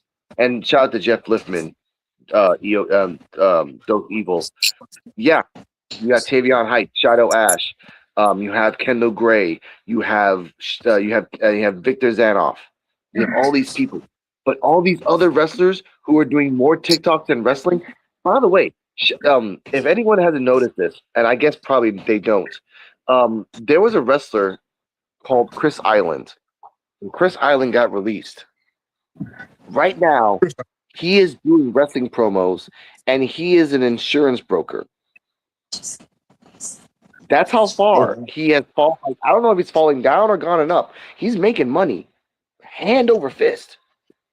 Freaking Luca Crusifino is going around the world right now DJing. I don't know why he does it. He's fun. He's having fun. How about this? Mojo Rowley. Oh my God! I thought that name was gone like freaking Voldemort. I've heard that name in 7 years. Me and Cam looked it up today. You know what he's doing? He actually started his own talent agency, and he's a talent agent for a lot of the wrestlers in the WWE. And on top of that, he's also the lead correspondent on TMZ Sports. Nice. I found out that Rab himself from CKY and Jackass is one of the cameramen for Naked and Afraid. Did not know that. Hey, Shane Douglas works at Walmart. Yeah. Yeah. Oh, I thought he worked at Waffle House. No, it's Walmart. Work at Kai Walmart. Kai Kavari left his job, and now he's going back to California to do real estate. Like, wrestlers now don't really have the passion that I see to do wrestling. Like, even and shout out to Santos Escobar. He had a mental breakdown before he got the lead. Like, this is like, what's the goal for the company in WWE if half the people when you fire they have backup jobs? Think about this, Alex. What? Stop and think about this for a minute. Women wrestlers in general. Why are they going to want to have passion for a business that they are underpaid, overworked, and overexposed when they could just do OnlyFans and make 100 times the profit in less the time? Because they need the platform of the WWE to get those fans of the OnlyFans to spend this $9.99. Right. But they use the platform for as long as they need to, and as soon as the company says you can't do that, they're like, "Well, screw you, I'm leaving anyway." Well, Yep. if you know you can make more money where you don't have to put your body to the bumps and bruises. I mean, we can't speak to that because neither one of us, no one here, I don't think is doing OnlyFans, and people won't pay to see our bodies. Let's be honest. Let's not fucking sugarcoat. Of course. But listen, if I have to get up at 3:00 every morning and climb ladders, work in the air in heat, building and cutting my fingers and working this and that, and I could do it just putting on the camera and looking cute, I'd do that in a heartbeat than working my ass off and being an air conditioner. I don't blame them. I wish we could, but we don't. We don't have that luxury. But that takes away from the passion of the business. But that's the point. That's the point I wanted to say, Joe. There's passion for the business, there's passion for the craft, and then there's like passion just to get a job. Like, people fought to be in WWE. They fought to be in Evolve. And half the people go like, I want to leave. I got released and I have another job. There is no passion because people now are smart. They're smart and they have a backup plan. All these wrestlers now that they think they're hot shit, Roman Reigns, we only got 2 years of him left, and that's it. He's gone. Yeah. That's it. 2 years. What the fuck are they going to do in 2 years? And that's if we wants to. He's not wanting to. He said in an interview, he's not going to wrestle after 40. He doesn't want to. He won't need to unless the fucking Saudis give him $5 million for a match. He's ready to go to Hollywood. Yes. I mean, shit, do you blame him? I mean, do you blame him? Like, the way TKO and WWE is so cutthroat? I mean, why would you want to put all your eggs in one basket? Like, to me, fuck WWE. Like, go and do your own thing. That's why The Rock probably left. The Rock probably knew some shit was about to be fucked up. That's why he probably left and went to Hollywood. But guess what? He came back. Yeah. That boy got I have a stake in TKO. No, but how often do we come back? And now the Moana tanks, he's going to come back again. Yeah, he'll come back. He's going to come back. He needs the easy paycheck. That's the saddest thing in the world. I I'm remember, the Rock. like Joe said earlier, why would you want to work and be somewhere where that's not loyal to you? That'll stab you in the back. I would never want to I would never want to spend all my time somewhere where I know, hey, they will backstab me or something like this happen. No, I don't like know Yeah, about backstabbing. it's called the The, mafia. They do the same thing the too. Yeah, the check clears. That money Yeah. talks, bullshit walks, and all the wrestling life. I say this. I think they don't come back because, or they don't want to continue in the wrestling business because their body fucking hurts. Everyone thinks that they're wrestling on mattresses or air mattresses No, or hell no. that's wood plank, bro. And then the travel, sleeping on beds that are not your home, your uncomfortable hotel beds, the uncomfortable plane flights up and down the different elevation when your body has different bruises or you're not Yep. healing well. That shit takes a toll out of you. Yeah. 5-10 years. Yeah, if you could go to Hollywood and make that money where you're only going to be on set for X amount of days and they pampered the shit out of you, catered and all that. The WWE gives you catering, but they pampered and all that. You're going to want to go to the route of the Hollywood. Yeah. All right. That's where the money at. Kevin, you're not lying. I mean, that ring. I mean, a lot of people don't understand what happens if the ring just shifts a little bit or isn't put together right, and you hit a fucking bad spot Yeah. where there's no matter, no nothing, and you're in direct solid wood and steel. Now you fucked. Have you seen John Cena get out of cars lately? Or Yeah. walking? He look bad, bro. Look at Ric Flair. Yeah. Well, Ric Flair too drugged up, so we don't even know. I try not to look demo. at it. I try. Motherfucker been through two helicopter crashes. He on a lot of Ric Flair was on a lot of drugs. Okay. No, Ric Flair. No, drugs was on a lot of Ric Flair. That's how you gotta say it. Okay, that's different, bro. Ric Flair is the drug. Okay. He neither Get on Flair. Ric Flair is neither immortal or he sold his soul to the devil because how can you fucking 2 plane crashes and you make it Helicopter through? crashes at that. One was a helicopter crash. I know for a fact. Yeah. And you still live. Yeah, but guess what? Like he did the same thing from that movie from Goldie Hawn and the other one that like they just took a potion and they were like that's what he is. He's breaking apart. Like in 2029 he'll have robot parts. In 2000, no, yeah, exactly. In 2050 he'll be half robot. Like that's what I mean. He'll live to be 106. It's getting ridiculous. Okay, it's just sad, but that's Flair. Well, Ric Flair wants one more match. Ric Flair wants one more match. Why? Yeah, he has 16 wives. That's his fault, not ours. He had 4 strokes in the last match he had. Yes. That was confirmed. He had 4 strokes, the doctor said in his last match. That's why when he said I had no memory when he was doing when he did the Migos Ric Flair thing, he said I didn't remember enough for 6 months. And he said they only paid me $30,000 and they made they made some like 34 million off that video. Yeah. Yeah, and you know what? I just saw a video where someone just gave him a Rolex. And then he'll take that Rolex, pawn it, pay one of his 16 fucking ex-wives, and keep it going. Like again, it's Flair. You make your own decision and you made your own bed. Let's not talk about Flair anymore. I don't want to talk about that guy anymore. Yeah. I want to talk about the future of WWE because that's why we're doing this podcast for 3 years. That's why we've been doing this. Man. Beat the man to be the man. No, okay, I'm done. You are talking too much. All right. I'm going to say this. What is the future for WWE? Because I think, and I'll say this not by my projection, AAA and Evolve will be something in the future. It will be the new black and gold and the new type of Japan, but Mexico. As long as Undertaker's alive.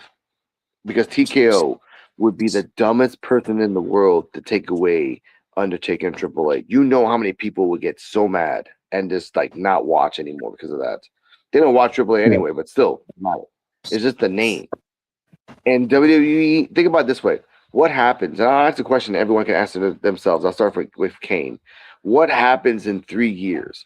And in 3 years, Gunther's going to be gone. In 3 years, Roman's going to be gone. In 3 years, Steph's going to be gone. Steph's not doing this forever. Steph's going to do this to the end of his contract, and then the smart thing is do your retirement tour around the world, which like people tend to forget he was born an indie wrestler, then turned into a WWE wrestler.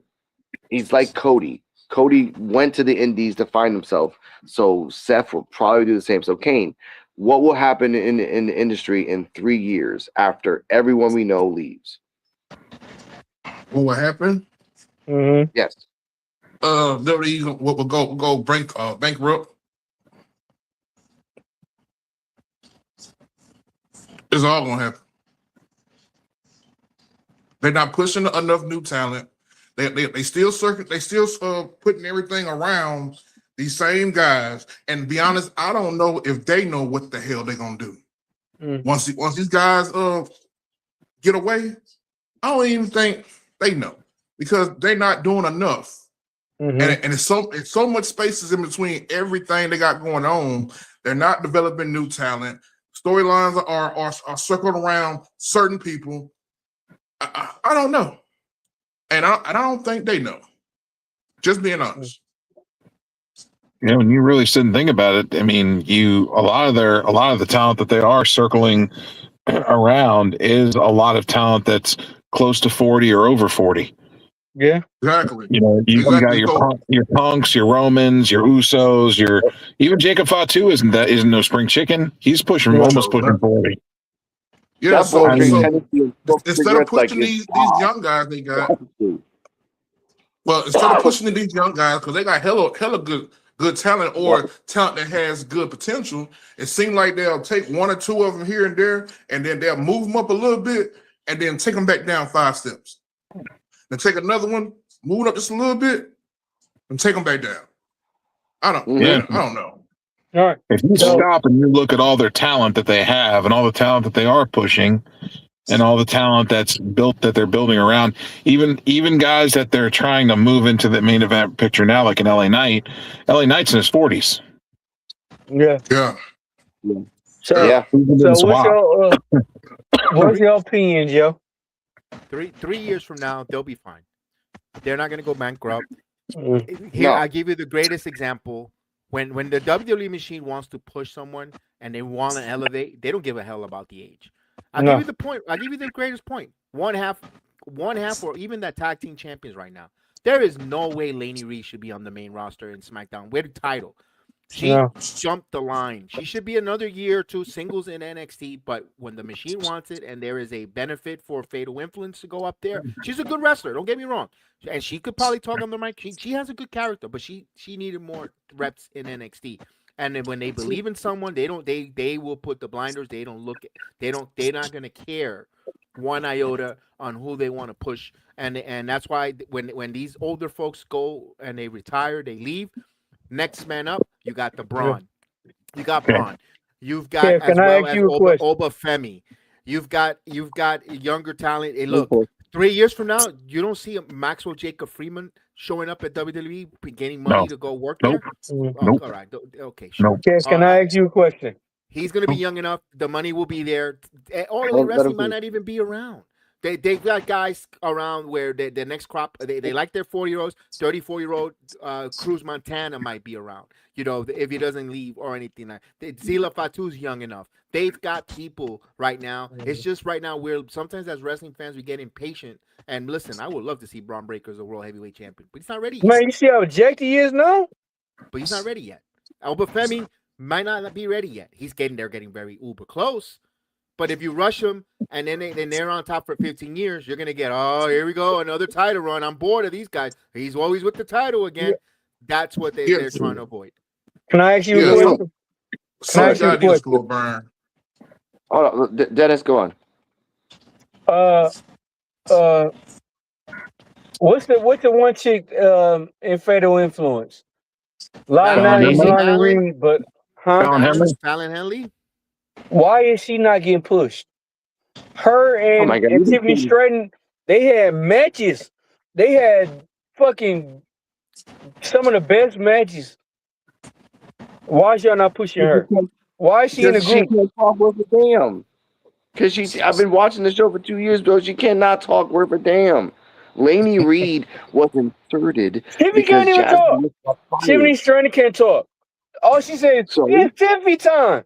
Come on. yeah, guess what? No one's looking at her mouth, Dennis. They looking at her. Come on. Come on. That depends on what her mouth's doing. I have my girlfriend right next to me, and I said it right there, and she's like, "Yep."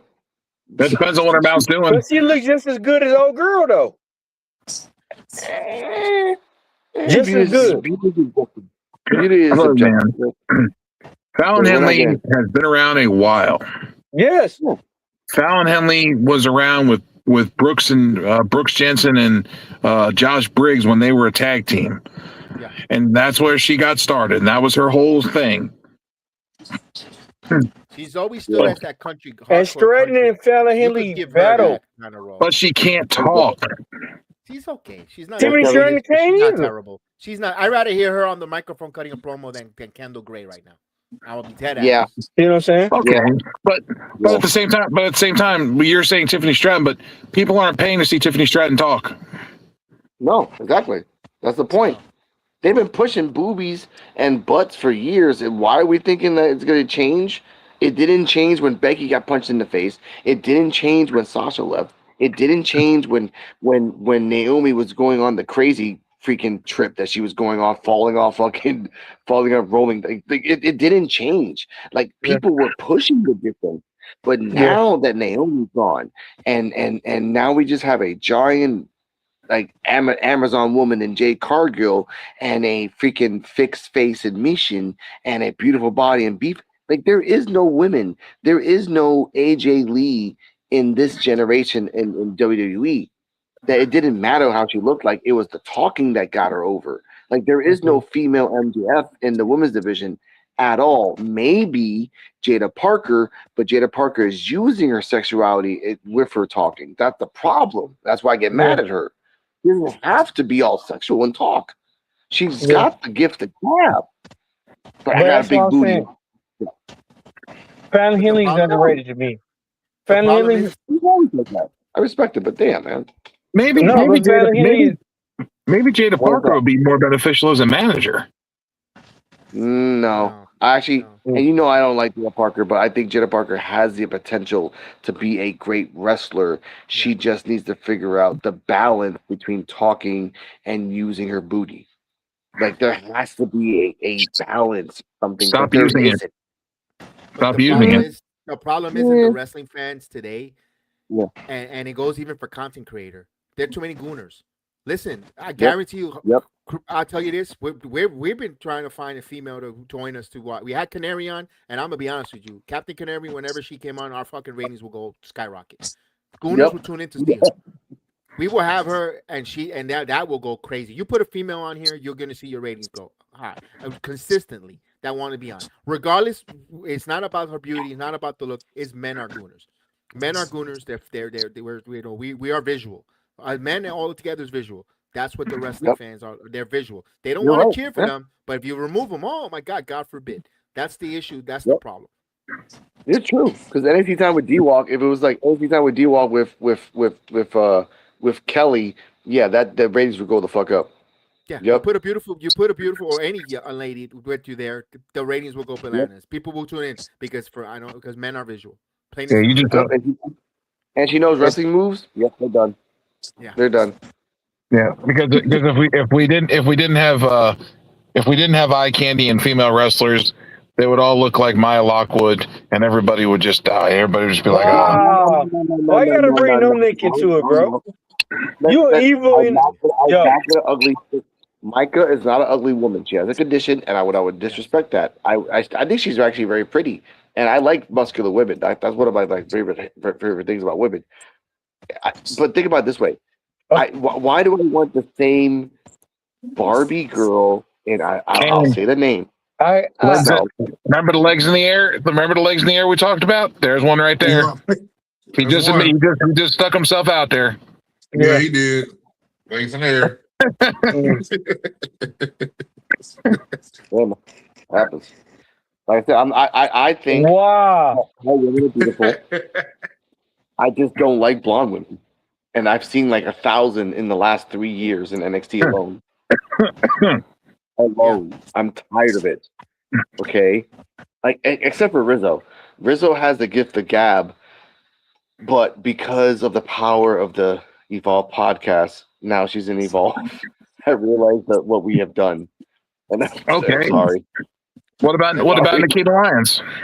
No, I was gonna give you a better one that's struggling Yeah. right now. Let me give you a better Who's one struggling? that's struggling right now, and it's So Ruka. She is struggling in the main roster, but she's Yeah. there because she's a blonde obsession. She's a young blonde. Yeah. She's pretty. She should. I think.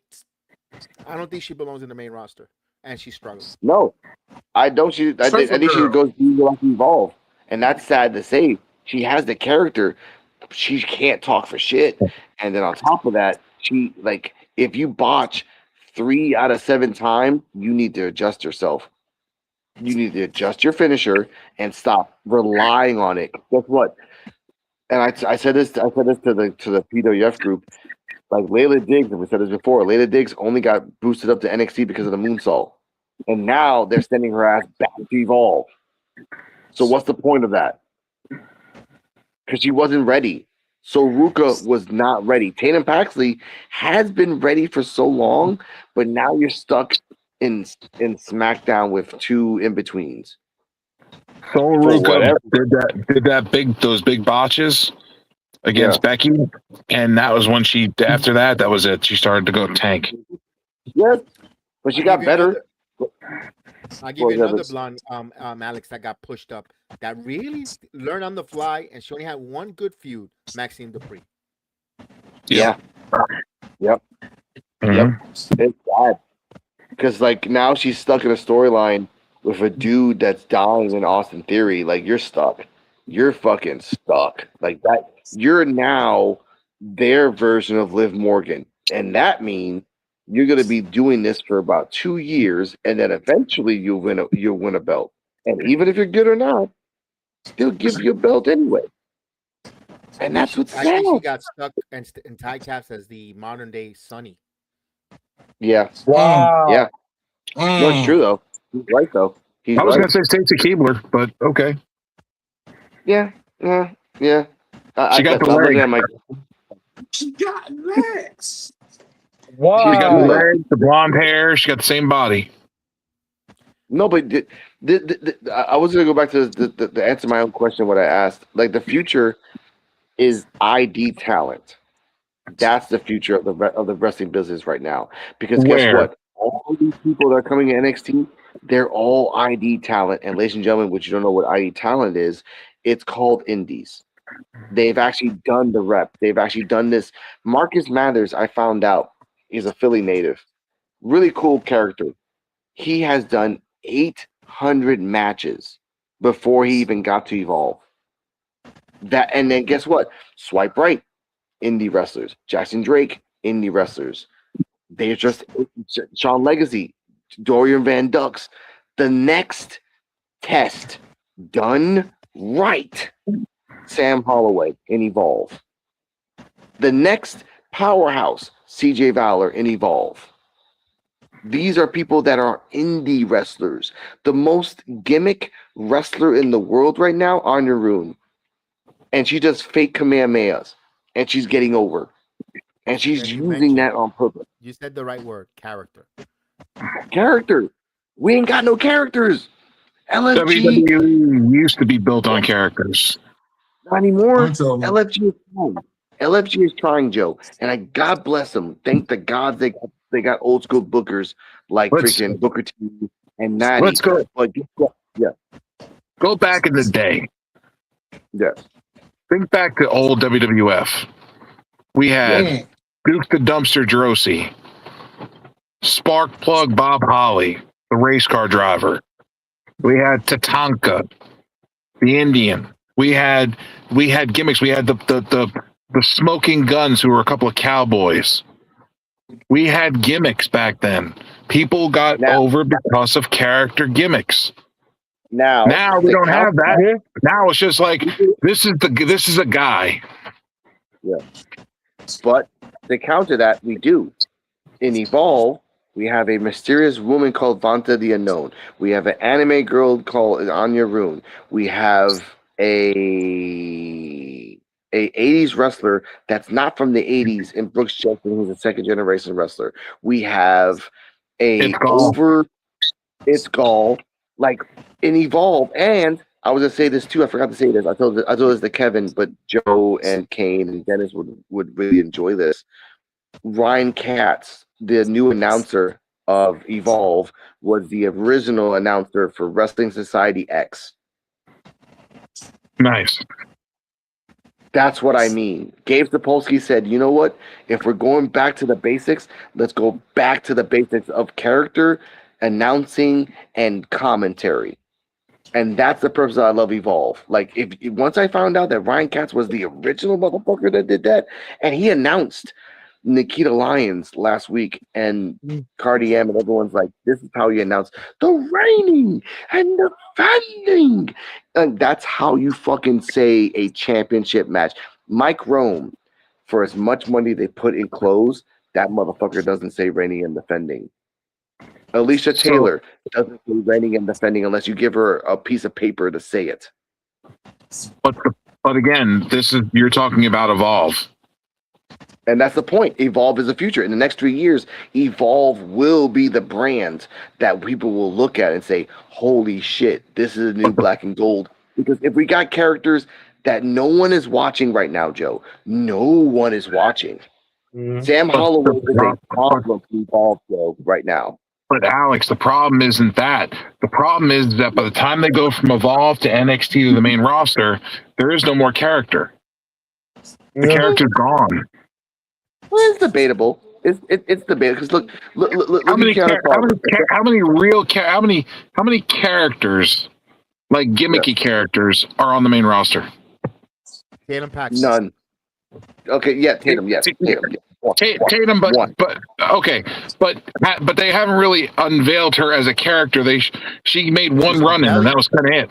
But she's compelling. You're telling me that those segments backstage with Charlotte are not compelling, with her in the closet and this, it was compelling. Okay, one. Yeah. Out of two brands, there's one character. Yeah, she should be on Raw. Like, she should be hanging out with Lyra. Like, that would be a great storyline. Yeah. But that's sad, though, because you got like one character. Yeah. Go on, Kevin. That's not her choice. That's uncreative. They put her in. I know. That's not her. It's bad booking on their part. I said the same thing what you said. She should be on Raw. Why the fuck is she there? She should be the one that's causing the rip or getting rid of Bailey. We're supposed to be trying to get Lyra back from the dark side, and then you can turn her dark to get back Lyra. Like, but either way, that's what a best friend will. That's what a best friend will do if they continue the storyline from NXT between Tatum and Lyra. But look at this. Look at it this way. I was gonna tell Joe this. Look at it this way. Like, you have Dominic Mysterio, which is the future of the wrestling in 3 years. He is the future of Luchador and connecting AAA. Yes, but when he talks too much crap, he gets buried by Dragon Lee. When he talks too much crap, he has to represent himself in AAA, which that's the bad thing. The best thing about AAA is the storyline. The bad thing about AAA is the storyline, because Americano should have got the belt already, but now we're in a weird holding pattern that we just, like, Dominic is just holding it, doing nothing. And then, my thing is, though, they ruined it because, like I said, Rey Mysterio is the GM. Why can't y'all have, like, Rey Mysterio be like, hey, I'm gonna make your life a living hell and everything. Make Dominic Mysterio fucking wrestle for the belt 3 times for the title in one night. Like, make it real, though. Like, y'all ain't even trying to make it real. Like, huh? That's because Rey is not a heel, and that's a heel tactic. Rey is a baby face. But I'm talking about Rey. Like, Rey and Dom don't get along. So why not make it like, hey, I'm gonna make your life a living hell, bro. Like, you AAA champion and I'm a GM. Yeah, but he's not Nick Aldis. He's not a dick. But the point is, like, you're thinking too ahead of time. once Dominic loses the belt, then Ray can give him the gauntlet. No, think about it this way. But the Dominic, like Dominic loses the belt to Americana, right? And for Dominic to become a What if he babyface, don't? no, but think about it this way. Think about it this way, D-Walk. You can do a double turn.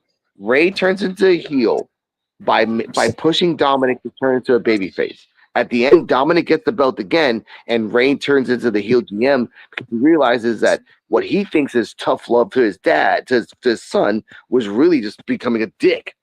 Right now, Dominic is a dick. He's always been a fucking dick, and the only way to turn into a babyface is that he has to lose everything. Undertaker understands that in AAA, but we ain't. We're in a, like I told Kevin and everyone here, we're in a weird fucking holding pattern that they're not taking the belt off him. Take it off him. They want Give him it to Americano. But they want exactly. to sell the tickets in Triple he already frustrated. But he already frustrated on how he getting treated right now. Like, yeah, and he got buried by Dragon Lee, and now he just shut the fuck up after that, real quick. Kevin, what were you saying now? Sorry. That they need to set that up to Triple Mania, because we all know Grande Americano Kaiser's going to win that title at Triple Mania. Where they're going to get it, they're going to make it's a feel-good story. People are going to spend a lot of money in Mexico. I don't think that's going to happen in Vegas. I think that match for the AAA Mega Campeonato gets changed on Sunday in the second night of Triple Mania. It has to be. It has to be. Like, even Undertaker will tell Tony Khan, we can do it in Vegas. Undertaker's like, shut the fuck up. We're doing this in Mexico. It doesn't make sense to do this in Vegas. It has to be in Mexico. It has to be the Americanos go with him against Dominic, and then you can do the redemption storyline for Dominic from then on out. But for now, we have to wait and wait and wait. And for the time I'm saying this right now, if anyone's listening, Judgment Day has to end or kick out Liv. This and I say, I say this right now. If you're a champion who is not defending the belt for 100 days, and you only respond because the IWC was so loud that you couldn't not block it, you need to fix that. We are not doing the Dean Ambrose defending it twice in a year. We're not doing that shit all over again. Bro, no. After that Britney Spears theme music, that shit gotta go. That shit is trash. Her whole new theme music is trash. That shit gotta go. I fucking that shit give me cherry lips and no more. That's Britney Spears. That shit gotta go, bro. Like the bill gotta be off you, bro. You know, in 3 years, you know what they need to bring back? Jobber matches. Bring them back. Like if you want to set somebody. And I was gonna say this too. In 3 years, Roman has to go on his back for Oba. He has to. In the next that's what they I mean, like I said, that's what they push it to. If they do it right, that's what they push it to. Alex, I thought that's what Javon Evans was for jobber matches. No, but that's you remember Obafemi called out. Obafemi called out Roman Reigns. He called out the bloodline and everything. You know what I mean? Yes. Yeah, but we're getting Braun in Joe. Yeah. But for I do like that they're doing this now. I hate that they're doing this now. But for Joe, as much as you don't like this is karma. Because you know in the future it's gonna be Oba and Javon. You know that. Like it or not. He don't want to admit it. He never will. He never will. As much as you shit on Javon, he's going on a path in the main roster that makes sense. You don't like it, but it is.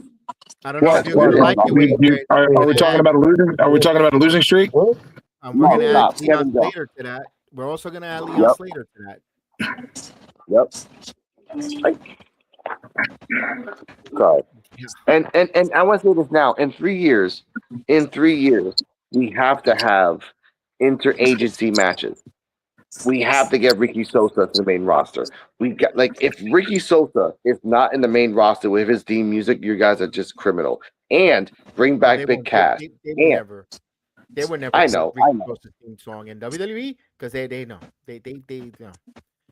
They gotta do it in France though. If they can get a chance for even like a jobber match for him to come in and just pop, Oh yeah. but Flash in Paris. not in Paris. In Paris would be awesome. It would be just explosive. But I want to say this too. For the 3 years that's coming in right now, hashtag bring back Velveteen Dream. He's innocent.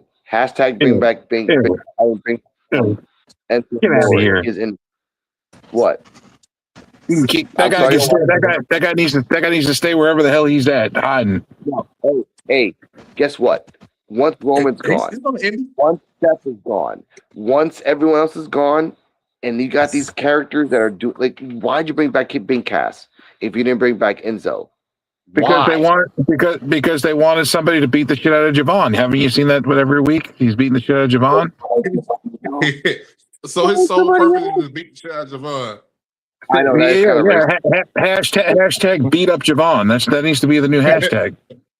Well, Yeah, well but don't it do- used to be beat up John Cena, Tim- but okay. Yeah. Tim's to Javon's head. That needs to be another hashtag.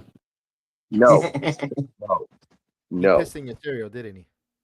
All right. Yes, All right, Joe. He was See, not like see Javon. you don't He was not like like dude because you feel like he's too small. That dude mess around gain about 20, 30 pounds of muscle. What you gonna say to him? but I'll still stand in front of say that. this. I'll still stand in front of that little scrawny motherfucker. But Joe, guess what? This is the part that it baffles me. Jason Drake is 5 pounds less than Javon and 1 inch shorter, and they both came in the company at the same time. Why aren't you saying that about Jackson Drake? Because I don't follow Jackson Drake, for one. Two, Jackson Drake's also been a champion. Oh hell no! How many titles has Javon held? 0. None. Okay, but it's different though. It's different. No. because No. That's not different. It is. Javon went to NXT, was there for a couple years, won 0 titles, Yeah. 0. Got moved to the main roster to win 0 titles and to get his ass beat every week because that's what he is used for. As a goddamn punching bag. Like he deserves to be. Thank you. But the thing I found out though, because I love Evolve, was the fact that both of them came in at the same time. They saw promise in Javon.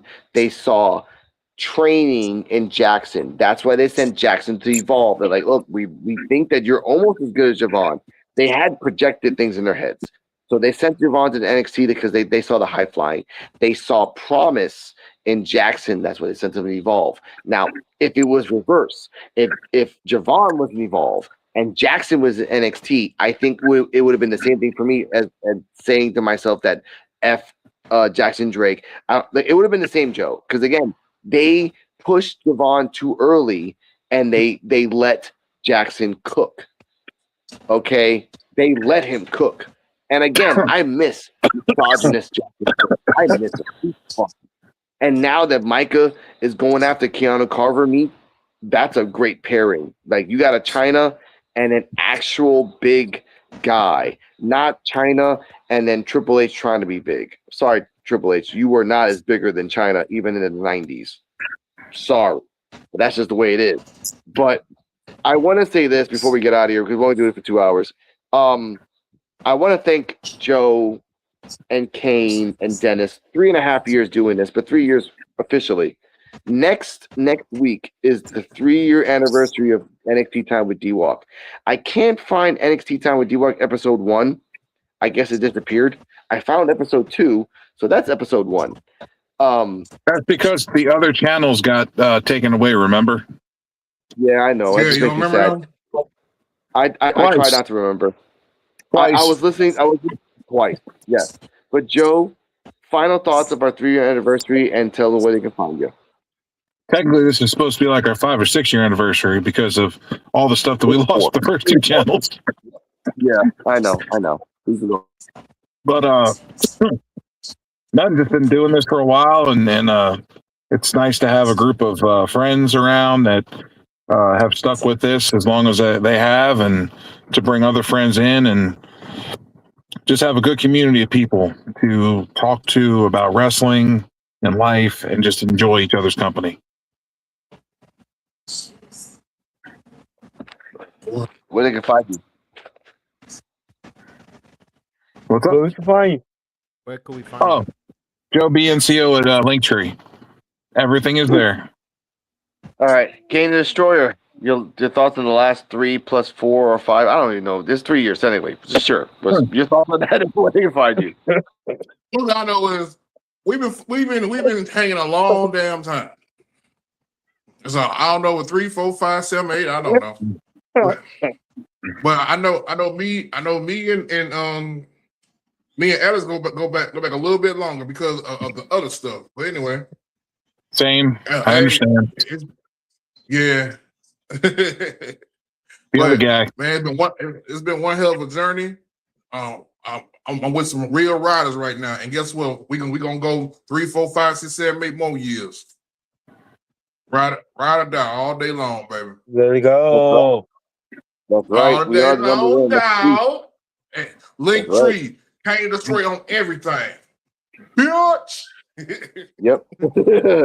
D-Walk. Energy time with D-Walk. Like I said, 2 weeks will be your 3-year anniversary of your first ever episode. So, your thoughts on that? Where they can find you? That is crazy. I mean, like I said, it's been a privilege. I'm having a blast. Like, I love the fact about me bonding and growing with other content, and I love seeing other content grow. Shout out to Terrell Farrell and CD Wolf because they joined us, they grew, they blossomed, and they out of here. They out of this world right now. But I love it. I love every bit of it. And I love the part about it though. We talk about wrestling. That's it. D-Walk 84 Linktree. I love it. Every bit of it. The good, the bad, no matter what. It's always back to wrestling. I love it. That's it. 3.5 years, 4 years, we were thrown away from the Midwest Marks podcast. Shout out to D-Walk. Shout out to B-Max. Shout out to Courtney. Shout out to Tim. Shout out to and I had to watch the episode 3 years ago. There were so many other people that we forgot after like anime, something like cartoon guy. I was like, oh, whatever. We do this for wrestling. We do this because we love wrestling. And guess what, Fightful and Malcolm Muscle and everyone that doesn't want to acknowledge us, we became the number 1 Evolve and the number 2 Evolve podcast in the world, whether you like it or not. It's quite amazing where we actually took the initiative and we did it. That's why we are the best unappreciated wrestling fans of the world. We are the 1 out of 4, and we are the 4 pillars of wrestling knowledge. Like it or not, too bad. Shout out to Jedi Sports Media Network for letting us have the chance to grow more than we have ever expected in our lives. More than we ever expected. Thank you, Kevin, for this. I thank Cardi M for showing me that anyone can love wrestling by showing it the right way. By wrestling, by character, by story. It's not about the IWC. It's not about the race. It's not about the gender. It's about the wrestling. That is what wrestling is about. That's it. You can find me on Rican Reactions on the road to 3,000 hours to get my thing together on P.U.W.F Wrestling. Check us out. Shout out to Coach FCSW on YouTube. EOD 33 Wrestling Hub on YouTube. Chana Reads Horror on YouTube. For real Terrell and CJ Wolfie for real love. Hear these thoughts. The Invisible Woman, Cardi M, The Noir Project, and stay healthy, stay happy. We're doing this for 4. We're doing this for 5. In 2 weeks, we're going to celebrate the 2-week anniversary of NXT Time with D-Walk, and it's been a while Let's that we might go. actually. It might be a while that we actually might see D-Walk pass out on camera. It's going to be a fun time, ladies and gentlemen. It might be a fun time for all. Good night, everybody. Oh, wait. Kevin, tell us where we can find you and your socials. Ya lo perdón. No, you're good. No, this is your night. It's not about the Sports Jedi media. It's about No.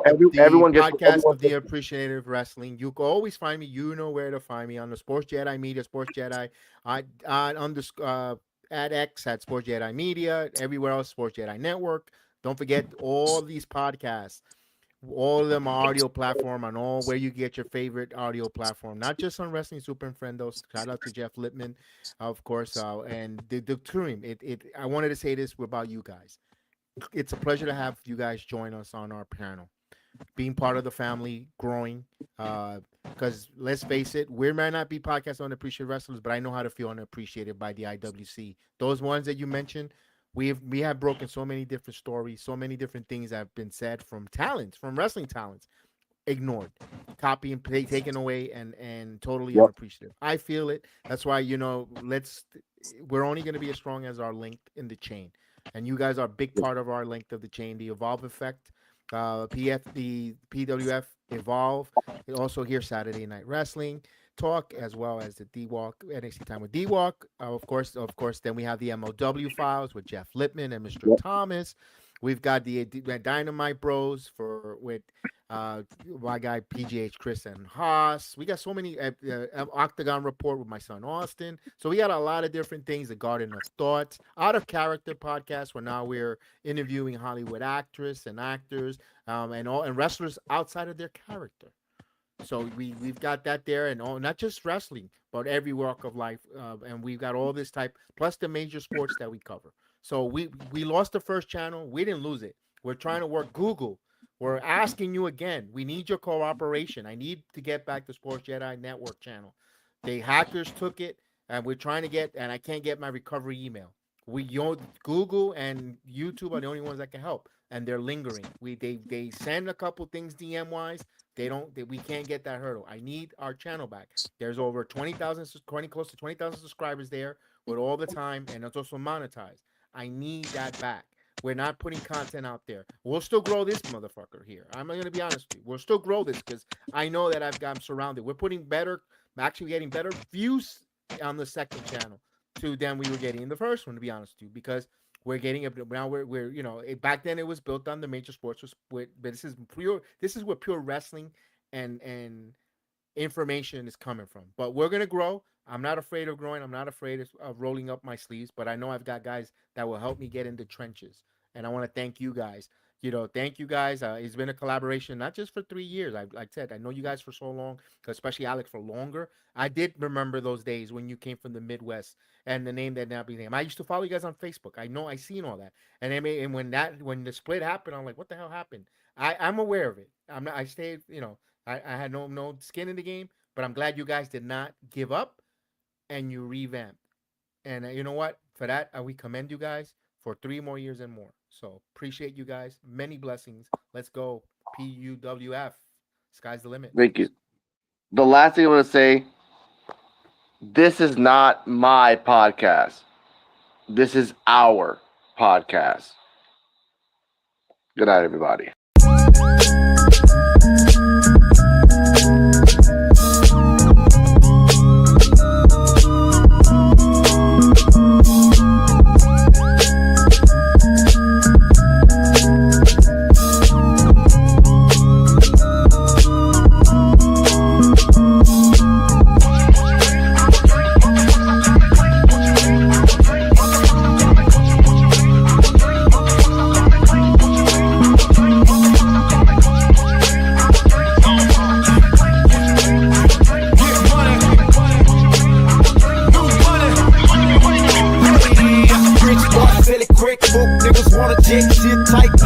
Just bought